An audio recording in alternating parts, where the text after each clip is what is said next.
মরবো তো আমার ইচ্ছা যখন হবে শেষ করবো, তোমার ইচ্ছায় বেশি বলবো না। ঠিক আছে। দ্বিতীয় নাম্বার শর্ত হলো যে যখন ইচ্ছা তখন বলবো, তোমার ইচ্ছা হলে বলবো না। বললেন না, ঠিক আছে। 3 নাম্বার হলো যেখানে ইচ্ছা সেখানে কথা বলবো, তুমি ডাকলে তোমার ইচ্ছা মতো সেই জায়গায় কথা আমি বলবো না, আমি যেখানে চাইবো সেই জায়গাতে কথা হবে। বললেন না, ঠিক আছে। 4 নাম্বার শর্ত হলো যে টাইমটা আমি নির্ধারিত করব, তোমার টাইমে আমি আল্লাহ কথা বলবো না, আমি নির্ধারিত করব কখন বলবো। বললেন না, ঠিক আছে। আল্লাহ কথা বলতে চাই না, সেটা হলে পাহাড়ে গেলে তো আল্লাহ আর নবী ডাইরেক্ট কথা হচ্ছে। তো আল্লাহ বলছেন, হে নবী মুসা তুমি কোথায়? আল্লাহ তুমি কোথায়? বলে তুমি কোথায় সেটা তো বলো। মুসা আলাইহিস সালাম বলছেন যে আল্লাহ আমি হয়তো পাহাড়ের নিচে আর তুমি বোধহয় পাহাড়ের চূড়ায়। পাহাড়ে বলে আর আমি পাহাড়ের নিচে। আল্লাহ বলেন, হে নবী মুসা না, তাহলে কোথায়? আল্লাহ তুমি কোথায়? বলে তোমার আর আমার মাঝখানে ৭০,০০০ পর্দা আছে, ওপারে তুমি আর এপারে আমি। তো একটা পর্দা কত মোটা, যে মোটাইটাকে যদি কেউ ভেদ করতে চায়, একটা ঘোড়া ছুটিয়ে দিলে 500 বছর ছুটবে ঘোড়াটা, মোটাইটা ভেদ করতে পারবে না। একটা পর্দা এত মোটা, 500 বছর ঘোড়া ছুটবে, মোটাইটা ভেদ করতে পারবে না, এত মোটা একটা পর্দা। এরকম পর্দা ৭০,০০০ খানা, তুমি ওপারে আর আমি এপারে। তো মুসা আলাইহিস সালাম বলছেন, আল্লাহ এ রব্বে করিম, এই পর্দা ছাড়া কি তুমি কারো সঙ্গে কথা বলবে না? আল্লাহ বলেন, হে নবী মুসা, শেষ জামানায় শেষ টাইমে আমি আল্লাহ এমন একজন নবী পাঠাবো, যাদের উম্মতি যারা হবে তাদের সঙ্গে আমি আল্লাহ যখন কথা বলবো মাঝখানে কোনো পর্দা রাখবো না। মাঝখানে কোনো পর্দা রাখবো না, বান্দা থাকবে আর আমি থাকবো, ডাইরেক্ট কালার হবে, মাঝখানে কোনো পর্দা আমি আল্লাহ রাখবো না। মুসা আলাইহিস সালাম বলেন, আল্লাহ ওই উম্মতকে একবার দেখতে চাই। বলে, হে তুমি অনেক আগে দুনিয়াতে এসে গেছো, তোমার টাইম হয়তো তুমি দেখতে পারবে না। বলে, আল্লাহ একটু আওয়াজটা তো শুনিয়ে দাও তাদের। আল্লাহর নবী আমার আপনার নবী সাল্লাল্লাহু আলাইহি ওয়াসাল্লাম আল্লাহর সঙ্গে দিদারে গেলেন, ঘটনা শুনেছেন, শুধু একটু মজাটা দিই। তো আল্লাহর সঙ্গে ডাইরেক্ট সাক্ষাৎ, প্রথম দ্বিতীয় তৃতীয় চতুর্থ পঞ্চম ষষ্ঠম সপ্তম 7 আসমান ভেদ করলেন, সিদরাতুল মুনতাহা পার হলেন, ৭০,০০০ পর্দা আল্লাহর নবী ভেদ করলেন। একটা দুটো পর্দা নয়, ওইরকম মোটা মোটা ৭০,০০০ পর্দা। তারপরে আল্লাহকে দেখা যায় না। আল্লাহ তুমি কোথায়? আল্লাহ তোমাকে তো এখনো দেখা যায় না, তুমি কোথায়? কোরআন ক্লিয়ার বলে দিয়েছে,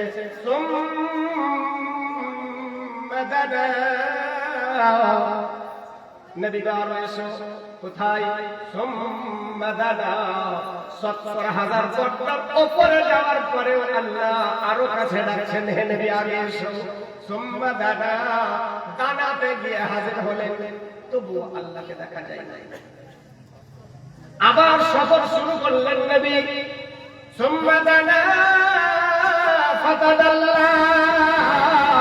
ফাতাদাল্লাতে গিয়ে পৌঁছলেন, তবুও আল্লাহকে দেখা যায় না। আল্লাহ তুমি কোথায়? ফাকানা কাবা কাউসাইনে গিয়ে নবী পৌঁছলেন, তবু আল্লাহকে দেখা যায় না।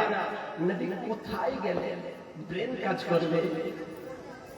তারপরে আল্লাহকে দেখা যায় না, আল্লাহর আওয়াজ আছে, উদনু মিন্নি উদনু মিন্নি। হে নবী আরো নিকটে এসো। নবী আরো নিকটে। ফাকানা কাবা কাউসাইনি আও আদনা। আদনাতে গিয়ে পৌঁছলেন, তার মানে অতি নিকটে। আদনা মানে আদনা মানে অতি নিকটে। কত নিকটে? আল্লাহ আর নবী এতটুকু ডিস্টেন্স, এত এত। আল্লাহ নিজের কুদরতি হাত নবীর কাঁধের উপরে রাখলেন, নবী বলেছেন আমি একটু হালকা ঠান্ডা অনুভব করলাম। আল্লাহ নবীকে সালাম করলেন, আল্লাহ নবীকে সালাম করছেন, আসসালামু আলাইকা আইয়ুহান নবী। তো নবী সালামের জবাব দিলেন না, উত্তরে বলছেন আসসালামু আলাইনা ওয়া আলা ইবাদিল্লাহিস সালিহিন। আল্লাহর সঙ্গে নবীর কথা হলো 27 বছর। কতদিন? কোন লেখক বলছেন 10 বছর, কোন লেখক বলছেন 27 বছর, আল্লাহ জানে। আর এটাও শুনেছেন বারবার যে নবী গেলেন, এসে 27 বছর ওখানে কাটালেন, এসে দেখলেন যে ওযুর পানি গড়তেই আছে। শুনেছেন না কথাটা? ওযুর পানি গড়ছে, জিঞ্জির হিলছে, বিছানা এখনো গরম আছে, ঘুরে আসছে। এটা হয় কি করে? এটা হয় কি করে? आला हजरत बोलছেন जान है वो जहान की, और जान है तो जहान है। একটা ঘড়ি চলছে, 10টা বেজে 10 মিনিটে ব্যাটারিটা খুলে দেওয়া হলো।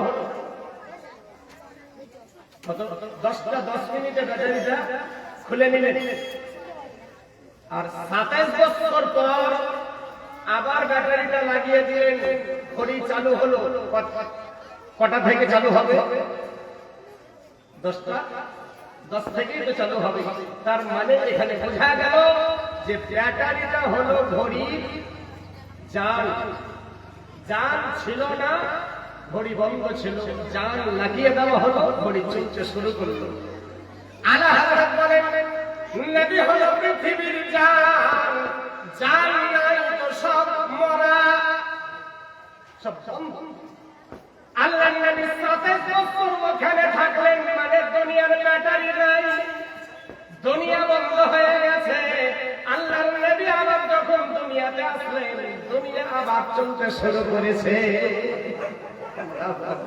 দুনিয়া আবার চলতে শুরু করলো, পানি ওযু করতে শুরু করলো, বন্ধ ছিল 27 বছর, রাতারাতি কমপ্লিট।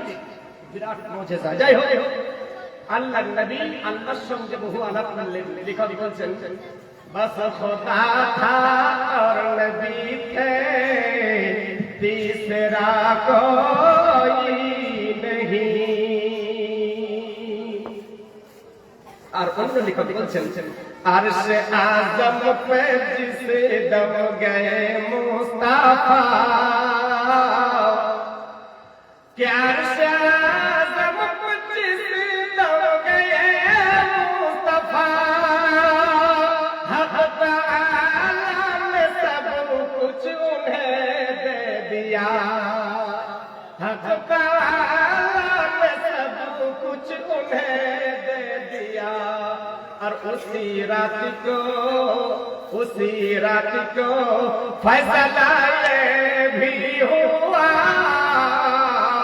कि जो तुम्हारा नहीं वो हमारा नहीं, जो तुम्हारा नहीं वो हमारा नहीं। जिंदगी को तुम्हार नয় সে আমার নয়, তোমার নয় সে আমার। আল্লাহ নবী ওখান থেকে ফিরে আসবেন, তো নবীর মুখখানা বড় মলিন, নবীর চোখ দুটো ছলছল করছে, মনে হচ্ছে এখনই যেন নবীর চোখ দিয়ে টপ টপ করে পানি ঝরবে। আল্লাহ বলেন হে নবী, মুখটা মলিন কেন, দুঃখিত কেন, কিছু বলবে? আল্লাহ নবী বলছেন রব্বুল আলামিন, একটা কথা বলতে তো চাইছিলাম, বললে কি কথাটা তুমি রাখবে?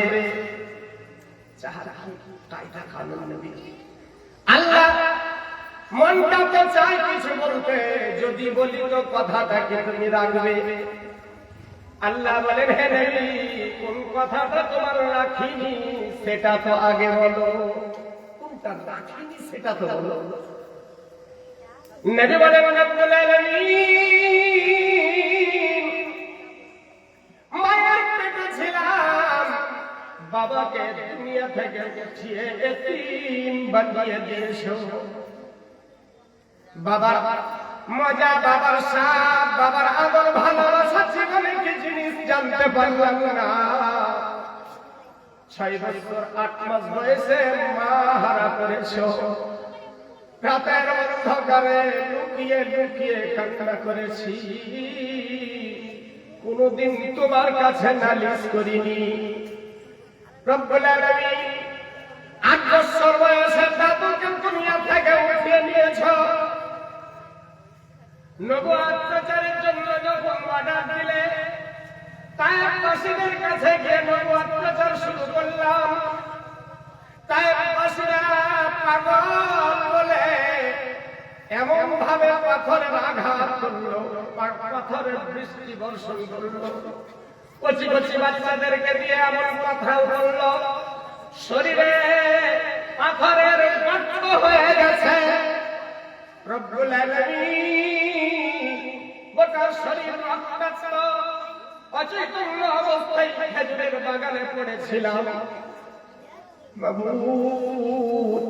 পায়ের রক্ত খরমের সঙ্গে জমাট বেঁধে গেছে। জিবরিল আমিন এসে বলেছেন, ইয়া রাসূলুল্লাহ, যদি অর্ডার দেন পাহাড় তুলে নিয়ে এসে এর উপরে বসিয়ে দিও। আমি সেই দিন বলেছিলাম, জিবরিল তোমার শক্তির প্রয়োজন নাই, তুমি চলে যাও। দোয়া করেছিলাম, রব্বুল আলামিন এরা জানতে পারেনি, চিনতে পারেনি, তাই এরা আমাকে নির্মম অত্যাচার করেছে। আল্লাহ গো, এদেরকে তুমি ক্ষমা করে দাও। আমি নবী ক্ষমা করে দিলাম। রব্বুল আলামিন সেদিন পাথরের আঘাত সহ্য করেছিল আল্লাহ, কিন্তু তোমার কাছে কোন রকমের কোন নালিশ রাখিনি। ওহুদের যুদ্ধে গেলাম, মাথায় লোহার চাদরের হেলমেট পরেছিলাম, লোহার চাদরের টুপি মাথার উপরে পরেছিলাম। কাফিরেরা এত জোরে তলোয়ারের আঘাত করলো, লোহার টুপি ভেঙে মাথার ভিতরে ঢুকে গেল, রক্তের ফোয়ারা ছুটে বের হলো, গোটা মুখমণ্ডল রক্তে যেন লাল হয়ে গেল। রব্বুল আলামিন এত জোরে পাথর উড়ে আসলো, আমার দুটো দাঁত মোবারক ভেঙে চলে গেল, দুটো দাঁত শহীদ হয়ে গেল। আল্লাহ গো, সেদিন তোমার কাছে আমার উম্মতের বিরুদ্ধে কোনদিন কোনো নালিশ জানাইনি। মাবুদ, আজকে তুমি দয়া করে নিজের কাছে আমাকে ডেকেছো, তুমি তোমার সাক্ষাৎ আমাকে দান করেছো। আল্লাহ গো, সেই দিন থেকে নিয়ে আজ পর্যন্ত বুক ভরা ব্যথা। রব্বুল আলামিন তোমার কাছে আমি সব বলে দিয়েছি, তোমার কাছে সব কথা প্রকাশ করে দিয়েছি।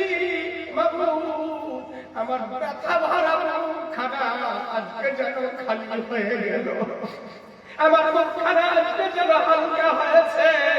রব্বুল আলামিন বলতে চাই, আমার উম্মতের ব্যথা, মুখের বেদনা তোমার কাছে খুলে বলার সুযোগ পাবে না। আল্লাহ বলেন, হে নবী, হে আমার বন্ধু, হে আমার দোস্ত, তুমি আমার কাছে যখন এসেছো আর আত্তাহিয়াত পড়ার মতো যখন আদবের সঙ্গে আমার সামনে বসেছো, তোমার এই বসাটা আমি আল্লাহ আমার বড় পছন্দ হয়েছে। হে নবী, দুনিয়াতে যাওয়ার পরে তোমার উম্মতদেরকে বলে দিও, যদি তারা আমার সঙ্গে বুক ভরা ব্যথা খুলে বলতে চায়, রাতের গভীরে বিছানা থেকে উঠে এসে 2 রাকাত নামাজ পড়ে আত্তাহিয়াত পড়ার মতো যখন বসবে, আমি আল্লাহ সিদরাতুল মুনতাহা, সপ্তম আসমান ভেদ করে সিদরাতুল মুনতাহা পার হয়ে তোমার উম্মতকে কষ্ট করে আমার কাছে আসতে হবে না। আমি আল্লাহ কথা দিলাম, তোমার উম্মতের সামনে আমি আল্লাহ গিয়ে হাজির হয়ে যাব। শুধু আল্লাহ থাকবে আর আমি থাকবো, মাঝখানে কোনো পর্দা আমি রাখবো না। আল্লাহ আল্লাহ পাক ওই নবীর উম্মত করেছিলেন আমাদেরকে। আমরা বড় ভাগ্যবান, এই নবীর উম্মত হওয়ার পরেও যদি আমাদেরকে জাহান্নামে যেতে হয়, আফসোসের ঠিকানা থাকবে না। আল্লাহ বলছেন, নবী গো তোমার উম্মতকে ভালোবাসি, খাটাবো কম, মসজিদে দিব বেশি। আল্লাহ আল্লাহ আল্লাহ। আচ্ছা এবার বলেন, আল্লাহ সবার জন্য রহমত না শুধু মুমিনদের জন্য? যেটা বলে সবার জন্য, সবারই জন্য, সবারই জন্য। হিন্দু খ্রিস্টান জৈন বৌদ্ধ সবারই জন্য। তাহলে কাকে বুঝতে ভুল হয়েছে, আল্লাহ সবারই জন্য রহমান নয়, আল্লাহ সবারই জন্য দয়াময় নয়। বলে কেমন কথা? জি, আল্লাহ কাকে বেশি ভালোবাসে, মুসলমানকে না বেঈমান নাফরমানকে? বলেন না, বললে ভালো হবে না। আল্লাহ বেশি ভালোবাসে কাকে, মুসলমানকে না বেঈমান কাফিরদেরকে? মুসলমানকে। তো মুসলমানকে যদি এত ভালোবাসে তো টাকা পয়সা ওদের কাছে বেশি কেন? খ্রিস্টানদের কাছে পৃথিবীর সব চাইতে টাকা কেন? কারণটা কি? প্রশ্ন হতে পারে কি পারে না? যখন মুসলমানকে এত ভালোবাসে তো মুসলমান এত দুঃখে কষ্টে কেন? কারণটা কি? বিরাট কারণ আছে, অত লম্বা করার সময় নাই। এক কথাই, আল্লাহর ভালোবাসা সবারই জন্য নয়। তাহলে কার জন্য? কোরআনকে জিজ্ঞাসা করেন, হে কোরআন তুমি বলে দাও আল্লাহ কার জন্য রহমান রহিম? আল্লাহর কোরআন ক্লিয়ার করে দিয়েছে, ওয়া আকিমুস সালাতা ওয়া আতুজ যাকাত ওয়া আকরিদুল্লাহ কারদান হাসানা وما تقدموا لأنفسكم من خير تجدوه عند الله هو خيرا وأعظم أجرا। আল্লাহ সবার জন্য রহমান রহিম নয়, তবে কার জন্য? আল্লাহ বলে, বান্দা যেখানে যাও লাইনে দাঁড়াতে হয়, রেশনে যাও তো লাইনে দাঁড়াতে হয়, ট্রেনের টিকিট করতে লাইনে দাঁড়াতে হয়, প্লেনের টিকিট করতে লাইনে দাঁড়াতে হয়, গ্যাস আনতে গেলে লাইনে দাঁড়াতে হয়, ভোট দিতে গেলে লাইনে দাঁড়াতে হয়। যেখানে যাও না কেন লাইনে দাঁড়িয়ে দিতে হবে, লাইনে দাঁড়াও। আর আমি আল্লাহ কি বিনা লাইনে পাওয়া যায়? আল্লাহ কি বিনা লাইনে পাওয়া যায়? সম্ভব নয়। তাহলে আল্লাহ বলে, যদি আমাকে পেতে চাও, আমার দয়া যদি পেতে চাও, তাহলে লাইনে দাঁড়িয়ে যাও। বলে আল্লাহ কোন লাইনে? ওয়াকিমুস সালাত, আগে নামাজ কায়েম করে নাও, আগে নামাজ কায়েম করে নাও। ওয়া আতুজ যাকাত, তারপরে যাকাত আদা করে নাও। যাকাত যারা আদায় করে না, নামাজ পড়ে কিন্তু যাকাত দেয় না, নামাজ পড়ে কিন্তু ওসুর বের করে করে করে বলে কটা লোক ওসুর বের করে করে না। তার মানে ওই খাবারটা, ওসুরের ধানটাকে খায়, নিজে খায়, ছেলে মেয়েকে খাওয়াই। তো আল্লাহর কোরআন বলে, যদি আমার ভালোবাসা পেতে চাও তো ওসুর যাকাত সঠিক ভাবে বের করে নাও। আল্লাহর লাইনে আগে নামাজ কায়েম করে নাও, তারপরে যাকাত আদা করে নাও, ওসুর বের করে নাও, টাকা পয়সা মালের যাকাত বের করে নাও।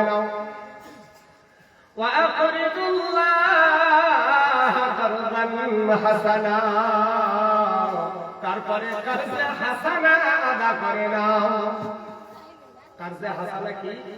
দেখবেন ছোটবেলায় আমাদের যারা আত্মীয়, বাবা চাচা কাকা মামা খুব ভালোবেসেছে, আজকে তারা বয়স্ক হয়ে গেছে, যদি পারো চাচার কাছে একটু দেখা করে এসো, 200 100 500 যা করে হাতে ভরে দাও।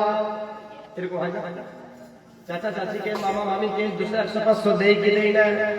আরে হ্যাঁ কিনা বলে দেই তো, মিথ্যা কথা। যারা নিজের বাপের হাতে 200 টাকা দেয় না, এরা চাচার হাতে দিলে বলে বলে হয়। আল্লাহর কোরআন বলে ওয়াআকরিদুল্লাহ কারদান হাসানা, কর্জ হাসানা আদা করে না। তারপরে ওয়াআকরিদুল্লাহ কারদান হাসানা, তারপরে আল্লাহ বলে বান্দারে তারপরে তোমার আমার কাছে আসার আগে তোমার ভালো কিছু আমার কাছে পাঠিয়ে দাও। তুমি দিবে তোমার ইচ্ছা মতো, আর আমি আল্লাহ আমি তোমাকে দিব তোমার ইচ্ছা মতো।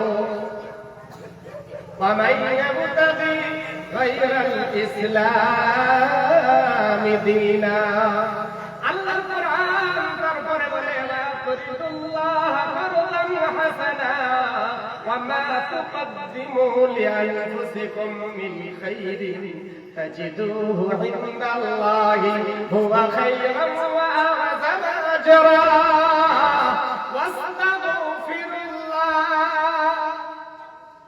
এবার তওবা করো। ওই যখন তখন রাস্তাঘাটে এখানে তওবা করলে তওবার কোনো দাম নেই।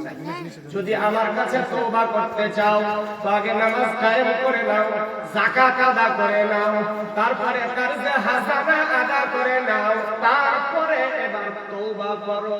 ইন্নাল্লাহ গফুরুর রহিম, নিঃসন্দেহে আমি আল্লাহ তার জন্য গফুরুর রহিম, সবার জন্য না, সবার জন্য আমি আল্লাহ রহমান রহিম। আজ আমরা জান্নাতে যাওয়ার শর্ট পদ্ধতি সুন্দর আমাদের রাস্তা জানা হয়ে গেছে, আর টেনশন নাই। কিরকম? আল্লাহ নবীকে কোরআন দিলেন, কথা বলি খুব মন দিয়ে শুনবেন। আল্লাহ নবীকে কোরআন দিলেন, নবীর উপরে কোরআন নাযিল করলেন, আর বললেন হে নবী বিশ্ববাসীকে কোরআন শোনাও। তো নবী বলছেন আল্লাহ কোরআন শুনিয়ে কি লাভ হবে? আল্লাহ বলেন হে নবী যারা জাহিল আছে কোরআন শুনলে আলিম হবে। হে নবী যারা মূর্খ আছে কোরআন শোনাও তারা জ্ঞানী হবে। হে নবী যারা বদকার আছে কোরআন শোনাও তারা নেককার হবে। হে নবী বিশ্ববাসীকে কোরআন শোনাও, যারা বেঈমান আছে কোরআন শুনলে ঈমান আনবে। হে নবী বিশ্ববাসীকে কোরআন শোনাও, যারা জাহান্নামী আছে কোরআন শুনলে জান্নাতি হবে। কোরআন শুনলে জান্নাতি হবে। আল্লাহ নবী কোরআন শোনালেন, পড়ার আদেশ দিলেন। আপনারা আমরা কয়দিন কোরআন পড়ি? আপনারা পড়েন কোরআনে পাক? আরে হ্যাঁ কিনা বলেন? আপনারা প্রত্যেকদিন কোরআন পড়েন না? পড়ি কখন? মরার পরে।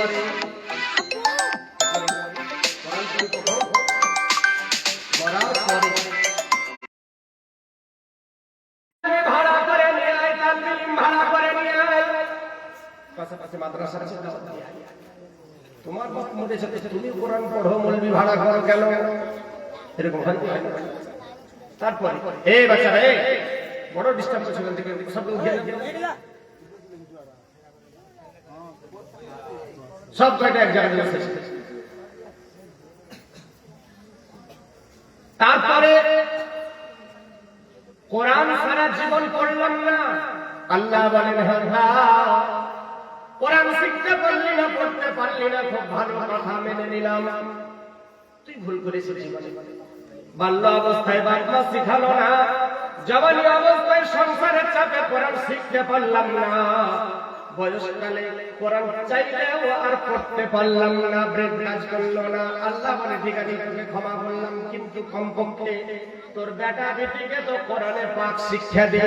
তুই তো ভুল করেছিস, তোর বাপ মা ভুল করেছে, তুই তো ঠিক কমপক্ষে তুই তোর বেটা বেটিকে কোরআন পড়েছে না, কোরআন শিক্ষা দে। এটাও করলাম না। আল্লাহ বলছে তাও কিছু বলবো না, ছেড়ে দিলাম। কমপক্ষে পোতা পুতনি নাতি নাতনিকে কমপক্ষে কোরআনে পাকটা শিক্ষা দে। ওটাও করলাম না। সারা জীবন কোরআনের সঙ্গে সম্পর্ক রাখলাম না।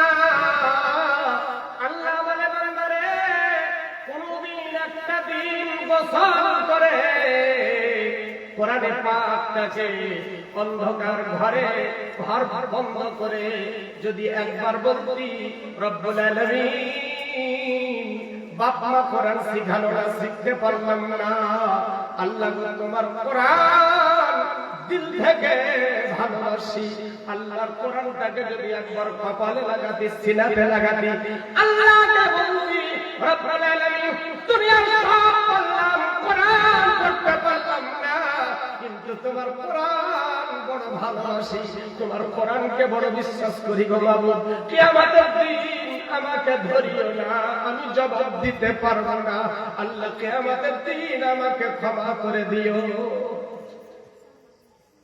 জীবনে এটাও তো করলাম না, ঠিক কিনা?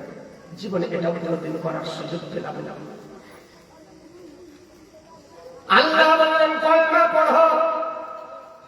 কলমা পড়লাম কখন? মরার আগে না পরে। খাট যখন কাঁধে উঠাই, মলবি তখন বলতে বলতে যাই আল্লাহু রাব্বি আল্লাহু রাব্বি আশহাদু আল্লা ইলাহা ইল্লাল্লাহ। ঠিক কিনা? কলমা পড়লাম তখন মরার আগে না পরে। দরকার ছিল কখন? মরার আগে। করলাম কখন? মরার আগে। মানুষ যখন মরতে যায় ওই সময় দেখবেন কত লোক আছে, আত্মীয় স্বজন আছে, পড়ে পড়ায় কোন লা ইলাহা ইল্লাল্লাহ মুহাম্মাদুর রাসূলুল্লাহ কলমা পড়ায়। সারা জীবন কোন আত্মীয় এসে বলল না কলমাটা পড়ে নাও, মরার টাইমে কলমা মনে পড়ে গেছে, মরার টাইমে জোর করে কলমা পড়ায়। হয় কি হয় না? দরকার ছিল মরার আগে কলমা পড়া, কিন্তু করলাম না, মরার শেষটাই। তারপরে দেখবেন মানুষ মরে গেল, মানুষ মরে গেছে, খবর হয়ে গেল চারিদিকে যে অমুক ব্যক্তি মারা গেছে, শর্টকাটে জান্নাতের ব্যবস্থা আমাদের চলছে একদম। এটা আমরা ব্যবসায় পরিণত করে দিয়েছি। আমরা জানি মরার পরে একদিন চাহারো, একদিন 10 মাস, আর একদিন 40 করলে ঝামেলা পাওয়া একদম সোজা, কোনো টেনশন। এটা ভাবি আমি, কিন্তু ভাবনাটা উল্টে একটু শুনে। তারপরে কি হচ্ছে দেখেন, মানুষ মরে গেল, খবর হয়ে গেল, তো দুনিয়ার মানুষ তখন এসে হাজির হয়, ঠিক না বলে? মহিলারা আসে, মরা দেখতে আসে মহিলারা। কিছু বলছেন? মহিলারা কম আসে না বেশি? দাঁতুড়া আর নয়াগ্রাম, যদি দাঁতুড়াতে কেউ মরে, নয়াগ্রামের 3 ভাগ মেয়ে বোঝায় যায়, আর যদি নয়াগ্রামের মরে তো দাঁতুড়ার 3 ভাগ মহিলাই আসে। এরকম হয় কি হয় না?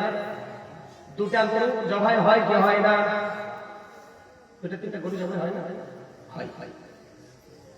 বেরাদার মনে রাখেন কথাগুলি, যে একজন মানুষ মারা গেছে আর মহিলা ভিড় লাগিয়েছে, ওদের অত্যাচারে পুরুষটা ঢুকতে পারে না। দেখ পর পুরুষ মারা গেছে। কে মারা গেছে? পর পুরুষ, পরের স্বামী।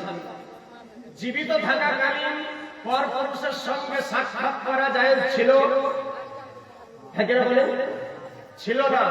মারার পরে কোন নবী জায়েজের ফতোয়া দিল? মরে গেছে মানুষটা, তুমি পরের স্ত্রী, তুমি কেন দেখতে গেলে বলো? ও তো পরের স্বামী, তুমি দেখা।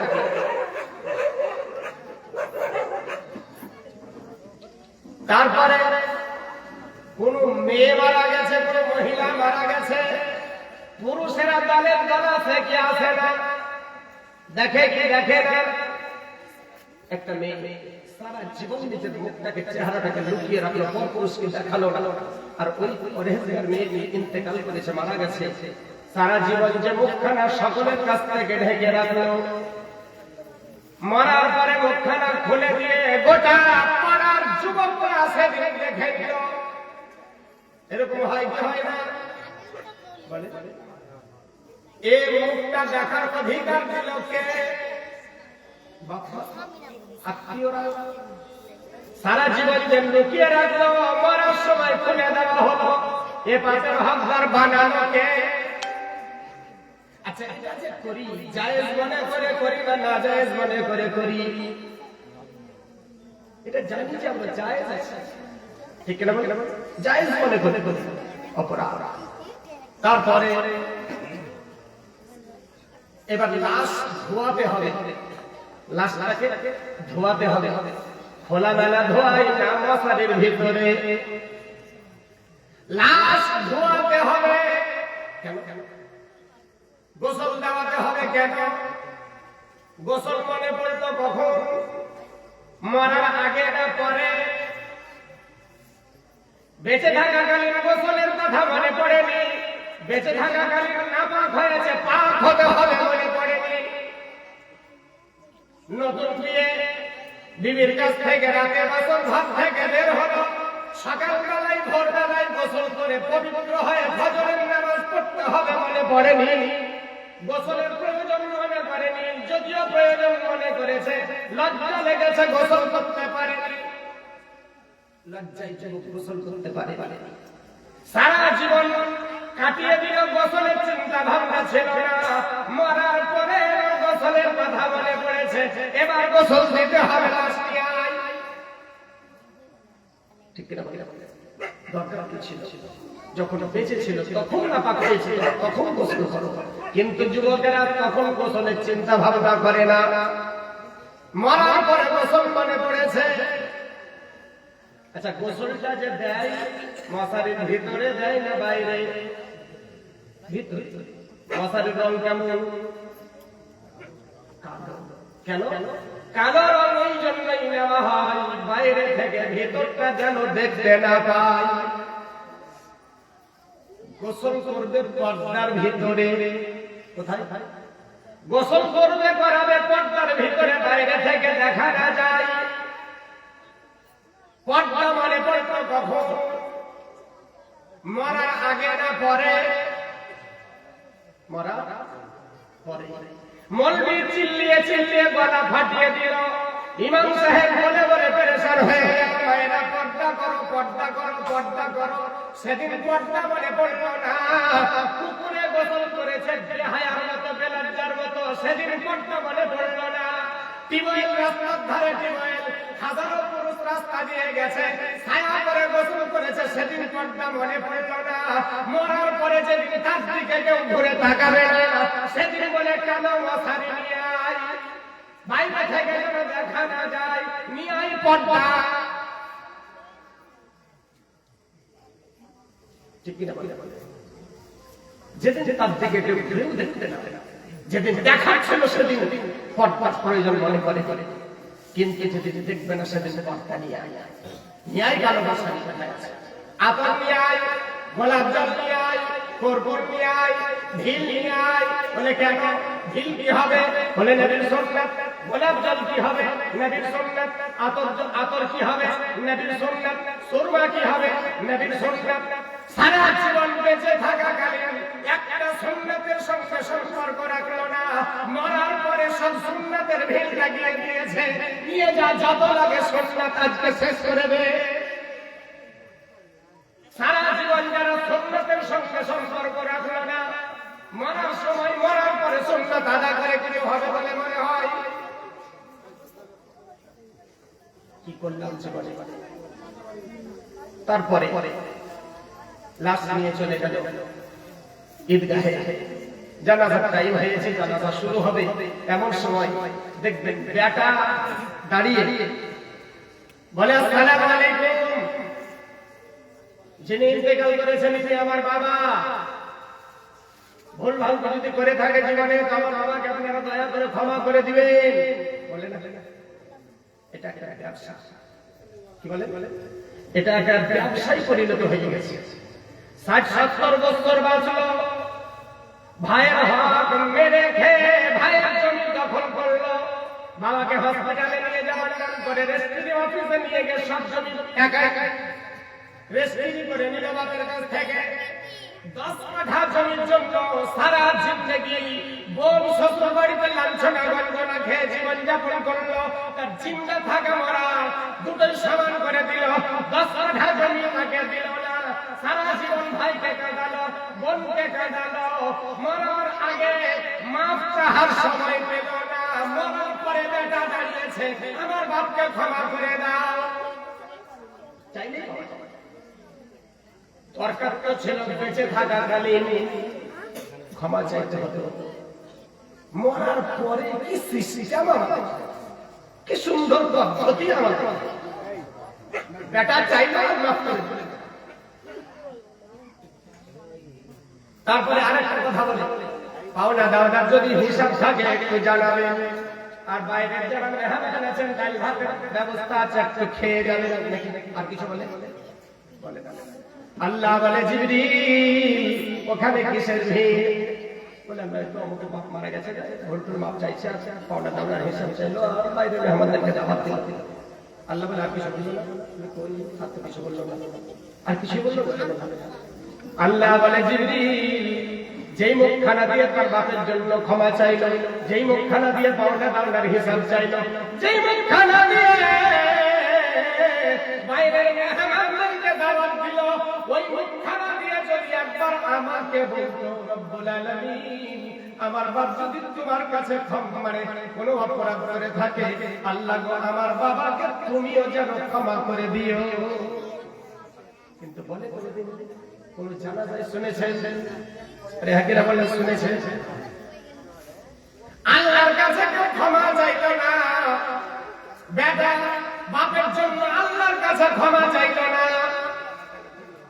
চাহাদার কাছে নাই, কিন্তু চাইত। তারপরে জানাজা কমপ্লিট, ইতিমধ্যে দুজন মহিলা গেছে, একটু মুখখান দেখতাম, এরকম হয় না? হাজারো পুরুষের মাঝখানে এ বেহায়া দুটো মহিলা তুমি ঢুকলে কি করে? কিন্তু ঢোকে তো। আর পুরুষেরা আবার চেহারা খানা খুলে আবার দেখিয়ে দেখে দেখেন কি দেখে পাপ তো সারা জীবন করলে, ওখানেও গিয়ে আবার ছাড়লে না, ওখানেও আবার ছাড়লে না। তারপরে কবরে নিয়ে, কবরে কয়জন নামে? 2 জন। নামার সময় একটা দোয়া বলে, বিসমিল্লাহি ওয়া আলা মিল্লাতি রাসূলিল্লাহ। এর মানেটা কি জানা আছে? নাই নাই, শুনে শুনে। বিসমিল্লাহি আল্লাহ তোমার নামে আরম্ভ করিতেছি, ওয়া আলা মিল্লাতি রাসূলিল্লাহ রাসূলের ধর্মে কবরে রাখছি, রাসূলের পাটিতে কবরে রাখছি। সারা জীবন টিএমসি করলো, বিজেপি করলো, আরএসপি করলো, ফরওয়ার্ড ব্লক করলো, কত রকমের পার্টি করলো, নবীর পার্টিতে আসলো না, নবীর পার্টিতে যোগ দিল না। মরার পরে কবরে নামাচ্ছে তখন মিথ্যা। মিল্লাতে রাসূলিল্লাহ রাসূলের ধর্মে কবরে রাখলাম। আল্লাহ বলে যারা এটা বলে তাদের নামটা লেখ। হারাম খোর সারা জিন্দেগি নবীর খবর মানে ছিল না, আর মরার পরে বলছে যে নবীর পার্টিতে নবীর ধর্মে রাখলাম। বলেন সারা জীবন বললাম না। তারপরে এই চিটিংবাজি সারা জীবন চলছে না। কবরেও চিটিংবাজি, নামাজেও চিটিংবাজি শুরু করেছেন আমরা। তারপরে দেখবেন, খেয়াল করে আমি দেখেছি অনেক উপরে কবরের উপরে যারা থাকে তারা বলে মুখটা একটু কাবার দিকে ঘুরিয়ে দাও, মুখটা একটু কাপ করে দাও, বলে বলে মুখটা একটু কাবার দিকে ঘুরিয়ে দাও। অনেক সময় দেখেছি লাশ অনেক করে মারা গেছে, রক গলা টাইট হয়ে গেছে, এবার ঘুরিয়ে দেয় সোজা হয়ে যাবে, আবার ঘোরাই সোজা হয়ে যাবে, রক গলা টাইট হয়ে গেছে। বারবার কাবার দিকে ঘোরায় আর মুখটা সোজা হয়ে যায়। যে নামিয়েছে যে কাবা মুখটা ঘোরাচ্ছে বিরক্ত হয়ে গেছে, ঢিল নিয়ে এদিকে আটকে দিল। এবার ঘোরা কেমন বাপের বাটা হারামখোর, বারবার মুখটা ঘোরাচ্ছে কাবার দিকে, আপনি আবার নিজে ঘুরিয়ে দিচ্ছে এদিকে। এবার ঘোরা কেমন বাপের বাটা, ঘোরা। আর ঘোরাতে পারবে? সারা জীবন যারা কাবার দিকে মুখ ঘোরালো না, সারা জীবন যারা কাবার দিকে মুখ করে সেজদা করলো না, মরার পরে জোর জোরে ঘুরিয়ে দিয়ে থাকবে বলে মনে হয়? কি ভাবছেন? কত চালাক নিজেকে ভাবছেন। জোর করে কাবার দিকে মুখ ঘুরিয়ে লাভ হবে না। আর যদি বিশ্বাস না হয় অন্যান্য আলিমদেরকে জিজ্ঞাসা করে দিবেন। সারা জীবন কাবার দিকে মুখ করলো না, বেঁচে থাকাকালীন কাবার দিকে মুখ করে সেজদা করলো না, মরার পরে মনে পড়েছে কাবার দিকে মুখ ঘুরাতে হবে না। যদি বিশ্বাস না হয় রড সিমেন্ট বালি পাথর দিয়ে ঢালাই করে দেন যেন মুখটা ঘোরাতে না পারে। পরের দিন গিয়ে দেখে ফারিস্তা জোর করে মুচড়িয়ে অন্যদিকে ঘুরিয়ে দিলে, সারা জীবন মুখ ঘুরা দিলে, মরার পরে কাবা মনে পড়েছে। মৌলবীদের কথাগুলি তোদের কানে ঢোকেনি। কাবার দিকে মুখ করে চেষ্টা করতে বলেছে, 5 ওয়াক্ত নামাজ পড়তে বলেছে, সেদিন তোদের কথাগুলো কানে ঢোকেনি। আজকে কাবা মনে পড়েছে, আজকে মনে করে লাভ হবে? যদি কাবার দিকে মুখ ঘুরিয়ে মরতে চান তাহলে এখন থেকে অভ্যাস করে নেন, কাবার দিকে মুখ করে চেষ্টা করা অভ্যাস করে নেন। এত আওয়াজ, এত নসিহত, তারপরে এই সিস্টেমের উন্নতি নাই। মানুষের ভিতরে ইসলাম কোরআন ঢোকে না কেন? আমার ছোট্ট জ্ঞান মোতাবেক আমি যেটুকু পেয়েছি, বুঝতে পেরেছি, একটাই কারণ ইসলামের উন্নতি নাই। এর একটাই কারণ, জনগণ আলিমদের কথা মানে না। জনগণ আলিমদের কথা পরোয়া করে না। আচ্ছা বলেন, ইমামের কথায় গ্রামবাসী চলে না ইমামকে চালায়? বলে ইমামদেরকে জনগণ, ইমামের কথায় গ্রাম চলে গেলে। খুব মূল্যবান কথা বলতে যাচ্ছে, ইমামদের কথাই গ্রাম চলে না, গ্রামবাসীর কথাই ইমামকে চলতে হয়। ইমাম যদি বলে সুদ ঘরের বাড়ি খাবো না, মদ ঘরের বাড়ি খাবো না, হারাম ঘরের বাড়ি খাবো না, পরের দিন বলবে বলবি তোমাকে মসজিদে থাকতে হবে না। কারণ চারিদিকে মসজিদের চারিদিকে তো সুদ ভরার হারাম করে ভরা, ঠিক না? মসজিদের চারিদিকে তো সুদ ভরার হারাম করে ভরা, মসজিদে মসজিদ টিকতে দিবে না। মসজিদ আর কত মসজিদ পাল্টাবে, যেখানে কি অবস্থা হবে, যার করা যা করবি কর, আমার নিজে বেঁচে থাকলে শেষ পর্যন্ত মৌলবী সিদ্ধান্ত নিয়েছে। হক কথা মৌলবীকে বলতে দেওয়া হয় না, যদি বলে তো টিকতে দেওয়া হয় না। ব্রাদার, খেয়াল করে দেখবেন, খুব খুব কড়া কথা বলতে যাচ্ছি, মনে রাখে মৌলবীর কথা মতো যদি গ্রামবাসী না চলে, মৌলবীদেরকে যদি গ্রামবাসী চালায় তো গ্রামবাসী জাহান্নামী। গ্রামবাসী জাহান্নামী, পাড়া প্রতিবেশী জাহান্নামী। এই জাহান্নামী এত বড় কথা বোধহয় শুনেন বলছি। জনগণ যদি মৌলবীকে চালায় তো মৌলবী কি বলছে, জনগণ জাহান্নামী। আর যদি মৌলবীদের কথায় চলে তো জান্নাতি জান্নাতি জান্নাতি। মৌলবীদের কথা যদি জান্নাতে যেতে চাও, নবীর হাদিস মেনে নাও, কুন আলিমান আও মুতাআল্লিমান আও মুস্তামিআন আও মুহিব্বান লাহুমা ফালা তাকুন খামিসাতুহুলি। জান্নাত কয়টা? বলে জান্নাত কয়টা? 8টা। জান্নাত 8টা, জাহান্নাম 7টা। জান্নাতে যাবার রাস্তা কয়টা?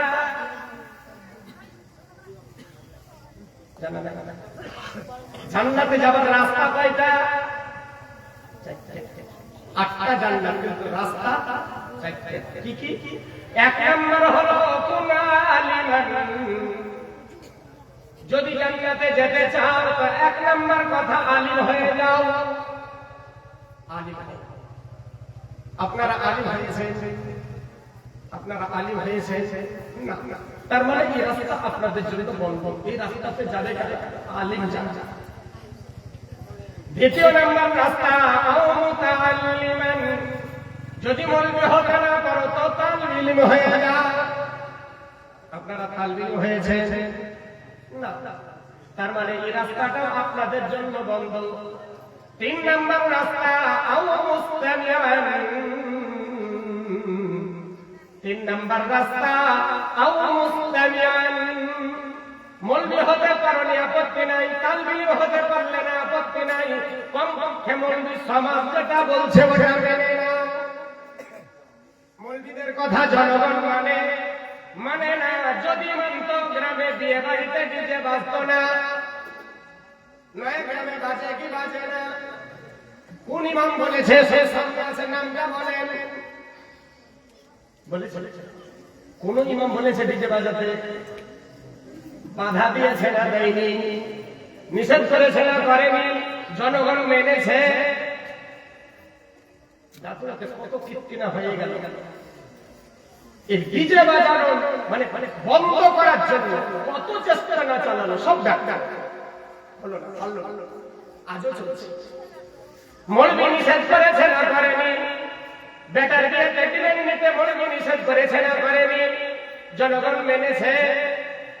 সুদ খাওয়া নিষেধ করেছে না করেনি? জনগণ মেনেছে। মদ খাওয়া নিষেধ করেছে না করেনি? জনগণ মেনেছে। মানেনি। মৌলবিদের কথা যারা মানল না তারা জাহান্নামী, যারা মৌলবির কথা মেনে নিয়েছে তারা জান্নাতি জান্নাতি জান্নাতি।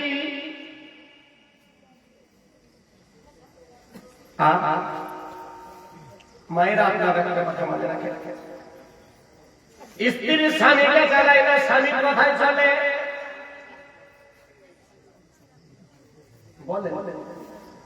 বর্তমানের মেয়েরা স্ত্রীরা স্বামীকে চালায় না, স্বামীর কথাই চলে। স্বামীকে স্বামীর কথাই চলে। মায়ের আওয়াজ দিয়ে শোনে, যারা স্বামীর কথাই চলে না ওই স্ত্রীর যতই আল্লাহ ওয়ালা হোক জাহান্নামী জাহান্নামী জাহান্নামী। যারা স্বামীর কথাই চলে না তারা জাহান্নামী, যারা স্বামীর কথাই চলে তারা জান্নাতি।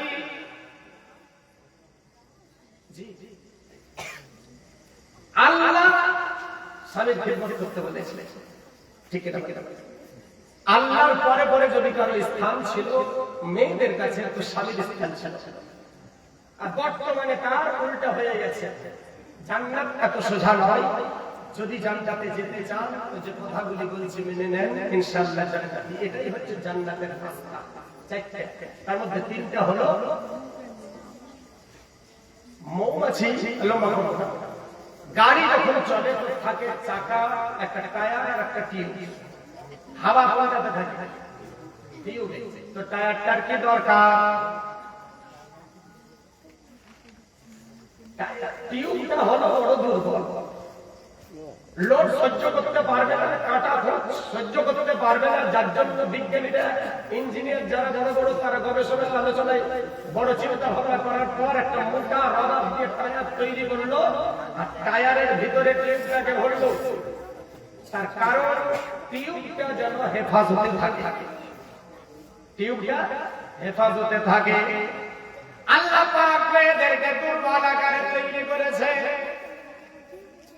আচ্ছা বলেন, গাড়ি যখন চলে উঁচু নিচু খাল বিল ইট পাথর যত যারা যন্ত্রণা সহ্য করে, কে টায়ার না টিউব? টায়ার। হেফাজতে থাকে কে? টিউব।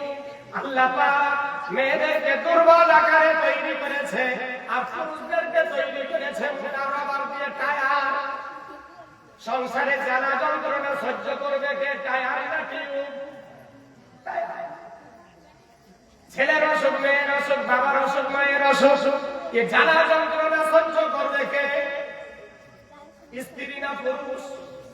টায়ার না টিউব? হেফাজতে থাকবে কে? টিউব। আল্লাহ পাক মেয়েদেরকে টিউব আকারে তৈরি করলো। তোমরা বাড়ির ভিতরে থাকবে, তোমরা রানী সেজে থাকবে, যা কিছু প্রয়োজন হবে স্বামীকে শুধু অর্ডার দিবে। তেল নাই, লবণ নাই, ঝাল নাই, মরিচ নাই, পেঁয়াজ নাই, আদা নাই, রসুন নাই, শুধু অর্ডার করতে থাকে রানীর মতো। আনতে হবে পুরুষকে, পুরুষের দায়িত্ব যে জ্বালা যন্ত্রণা সহ্য করবে পুরুষ, আর হেফাজতে থাকবে কে? কিন্তু তার উল্টোটা হয়ে গেছে, ব্যতিক্রম হয়ে গেছে। এখন ওরা টায়ার সাজতে চায় আর পুরুষগুলাকে টিউব বানাতে চায়। আচ্ছা বলেন, যদি টায়ার দুর্বল হয় তো কি হয়?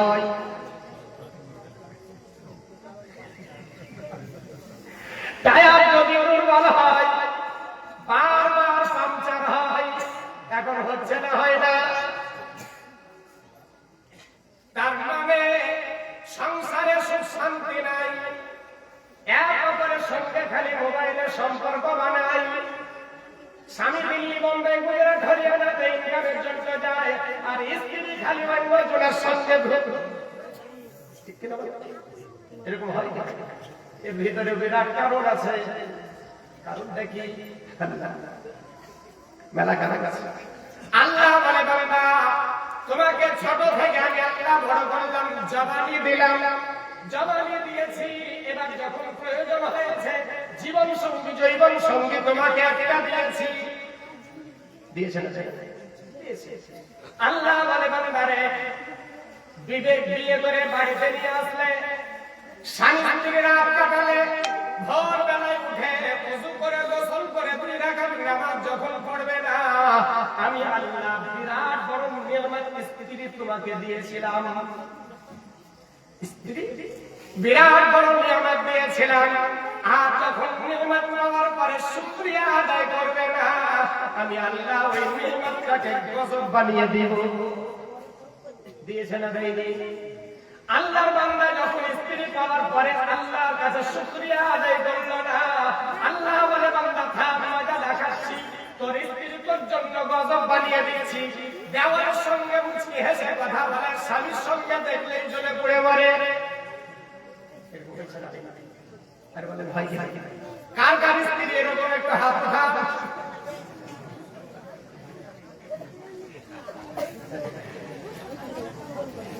এখানে বলা যায়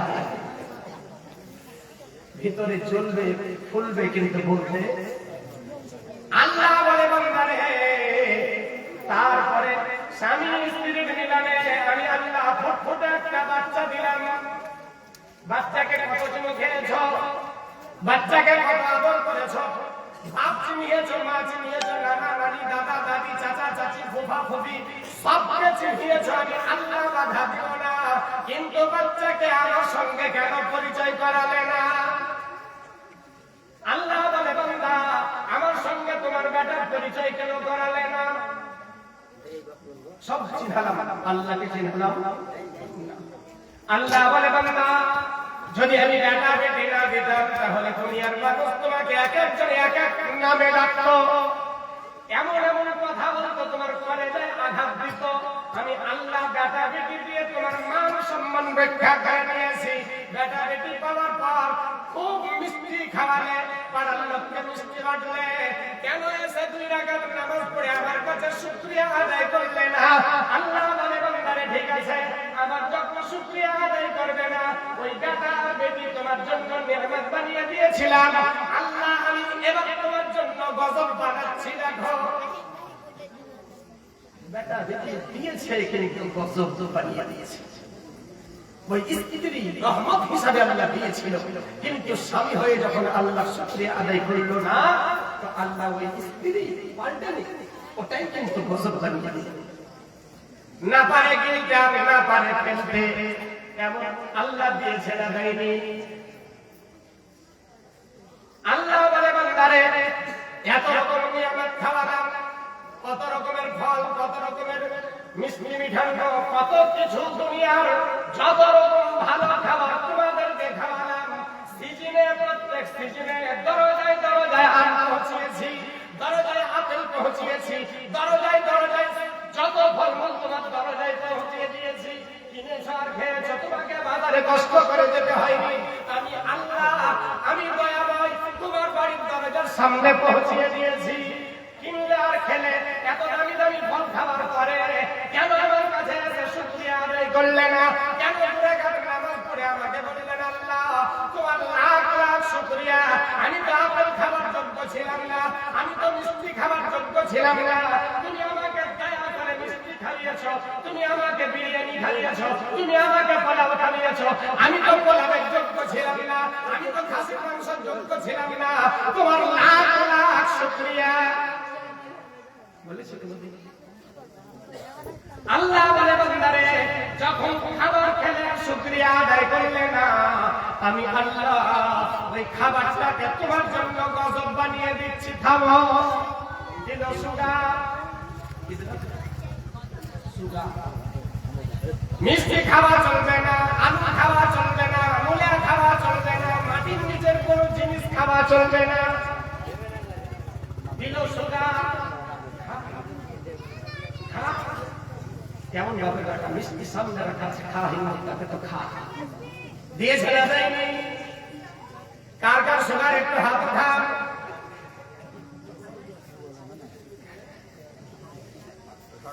বুঝতে পারলে হয়। আল্লাহ বলছে এমন ভোট দিব বলতেও পারবে না, সইতেও দিয়েছে, ঠেসে দিয়েছে। আমার হুকুম যখন মানবে না, সামনে হাজারো মিষ্টি আছে, খেতে তুমি পারবে না।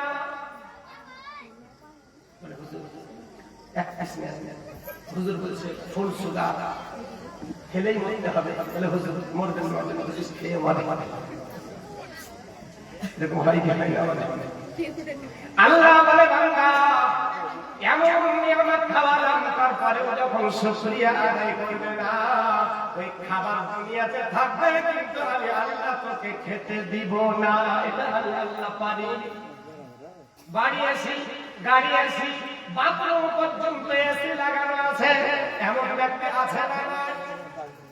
আল্লাহ বলে বান্দারে এত কিছু দিলাম, ফুটপাতে পড়েছিলে তাজমহল দিলাম, এসি দিলাম, গাড়ি দিলাম, বাড়ি দিলাম, গাড়ি দিলাম, এত কিছু দেওয়ার পরেও যখন শুকরিয়া আদায় করবে না, এত আরামে থাকার পরেও যখন ঘরে এসির ভিতরে নামাজ পড়বে না, আমাকে যখন সেজদা করবে না, তা মনে রাখো আমি আল্লাহ এসির ভিতর থেকে তোমাকে বাইরে করতে যাই। ঠান্ডা লেগেছে, ডাক্তারের কাছে গেছে, ডাক্তার চেক করে বলে যদি বাঁচতে চান এসির বাইরে থাকতে হবে, ভিতরে নয়।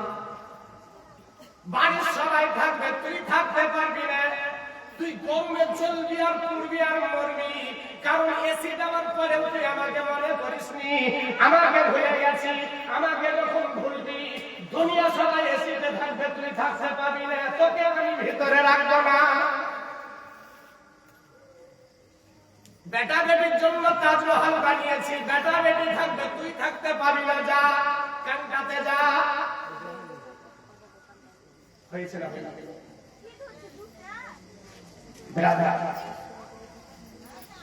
শুনলে হবে না, কাজে লাগাতে হবে, ঠিক না? মাটি টাটি কমপ্লিট। আল্লাহুম্মা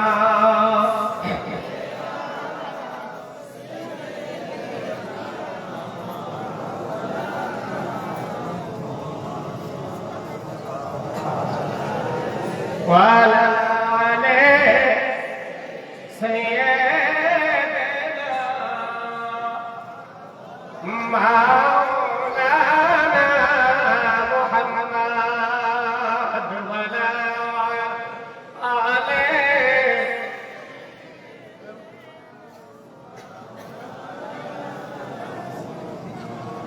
دمن دمن ভরা নূরে, দমন দমন ভরা নূরে এলেন মক্কা শহরে, হযরত আব্দুল্লাহর ঘরে আমিনা মায়ের উদরে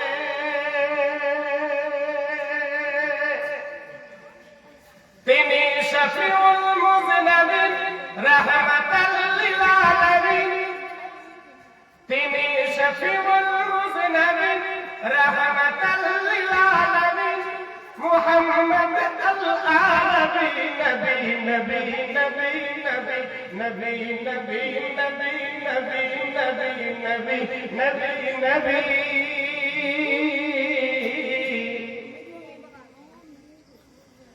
वो जहल लिए हते वो जहल लिए हते चली नबी साखते जदी नबी खबर हले फलो तो की আছে হাতে হাতের মধ্যে ছিল যারা পেয়ে নবী জীবী সারা এক সাথে পড়িল সবই नबी नबी नबी नबी नबी नबी नबी नबी नबी नबी नबी नबी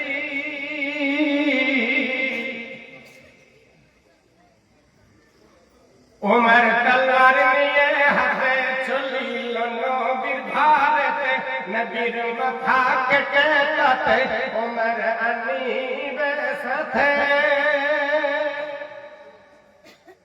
আর কেউ বলিলে উমর নিজের বোনের নাম খাবো পড়িছে সদা নাকি বিবি নবী নবী নবী নবী নবী নবী নবী নবী নবী নবী নবী নবী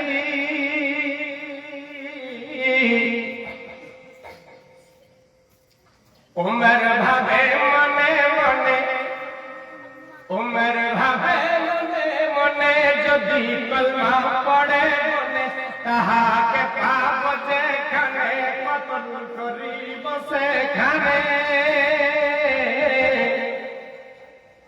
শোনল যখন খোদার কালাম উমর হয় নবীর গোলাম ছেড়ে মাথা কাটার দাবি নবী নবী নবী নবী নবী নবী নবী নবী নবী নবী নবী নবী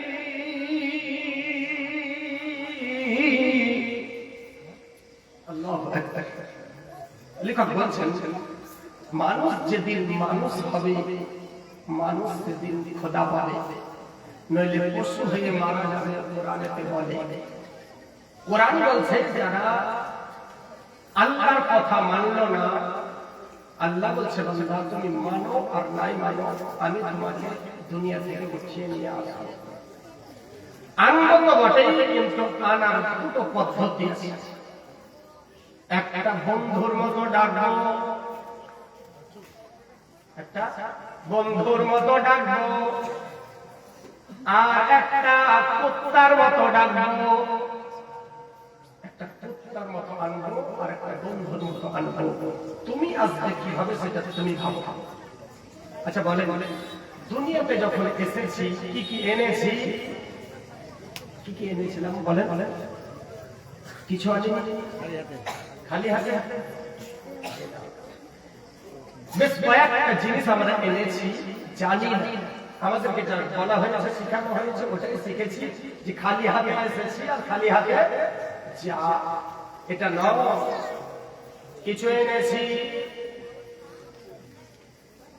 কি এনেছি আচ্ছা বলে যখন দুনিয়াতে এসেছিলাম আমি আপনি কেঁদেছিলাম না কাঁদিনি আমরা সবাই কেঁদেছি কিন্তু দাদু দাদি কেঁদেছে না হেসেছে নানা নানি কেঁদেছে না হেসেছে আমি কেঁদেছি কিন্তু দুনিয়া দুনিয়া হেসেছে তার মানে আল্লাহ বলে বান্দা তুই নিজে কাঁদবি অন্য কাউকে কাঁদাবি না ঠান্ডা মেজাজে বান্দারে আমার বান্দা যারা হবে নিজে কাঁদবে অন্য কাউকে কাঁদাবে না এবার বলেন দুনিয়াতে নিজে কাঁদি না পাড়ার লোককে কাঁদাই কোনটা? দুনিয়াতে আসার পরে নিজে কোনোদিন আল্লাহর কাছে কাঁদলাম না, পাড়ার লোককে কাঁদাতে ছাড়লাম না। তারপরে যখন এসেছিলাম মিথ্যা বলতে জানতাম, বলে বলে জানতাম, এখন জানি কি জানি না, বলে বলে এখন মিথ্যা বলি কি বলি না। আল্লাহ বলে বান্দা, আমি যখন তোকে পাঠালাম মিথ্যা শিখিয়ে পাঠাই, মিথ্যা বলতে পাঠাইনি। চুগলি করতে জানতাম, হারাম খেতে জানতাম, ঘুষ খেতে জানতাম, সুদ খেতে জানতাম, জানতাম না।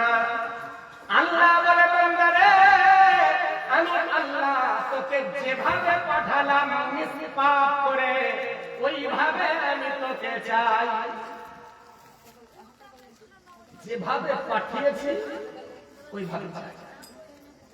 আমি আপনাকে 100 টাকা দিয়েছি, আপনি 10 টাকা কম দিলে নিব না? ওটাই চাই, ওটাই চাই। আল্লাহ বলে বান্দা, আমি তোকে নিষ্পাপ বেগুনাহ করে পাঠিয়েছি, যখন আসবি তো নিষ্পাপ হয়ে আয়। যদি আসতে পারিস তো তোর জন্য জান্নাত, যদি না আসতে পারিস তো তোর জন্য জাহান্নাম। আচ্ছা বলে বলে এসেছি কার ইচ্ছায়? নিজের ইচ্ছায় না আল্লাহর ইচ্ছায়? আল্লাহর ইচ্ছায়, নিজের ইচ্ছায় নয়। নিজের ইচ্ছায় নয়, এর দলিল কি? আমরা যে নিজের ইচ্ছায় আসিনি, এর দলিল যদি নিজের ইচ্ছায় আসতাম তাহলে গরিবের ঘরে আসতাম না। যদি নিজের ইচ্ছা মতো আসতে পারতাম দুনিয়াতে, ভুল করেও গরিবের ঘরে আসতাম না। তার মানে আমার ইচ্ছার বিরুদ্ধেই আনা হয়েছে। এসেছি তাহলে আল্লাহর ইচ্ছায়, আল্লাহর ইচ্ছায়, আর যাব কার ইচ্ছায়? আল্লাহর ইচ্ছায়। আল্লাহ বলে বান্দা রে, আমি পাঠিয়েছি আমার ইচ্ছায়, আর আনবো আমি। কখন ডাকবো তা তো কেউ জানে না। রাতে দিনে 24 ঘন্টা কখন কাকে ডাকবো কেউ জানে না।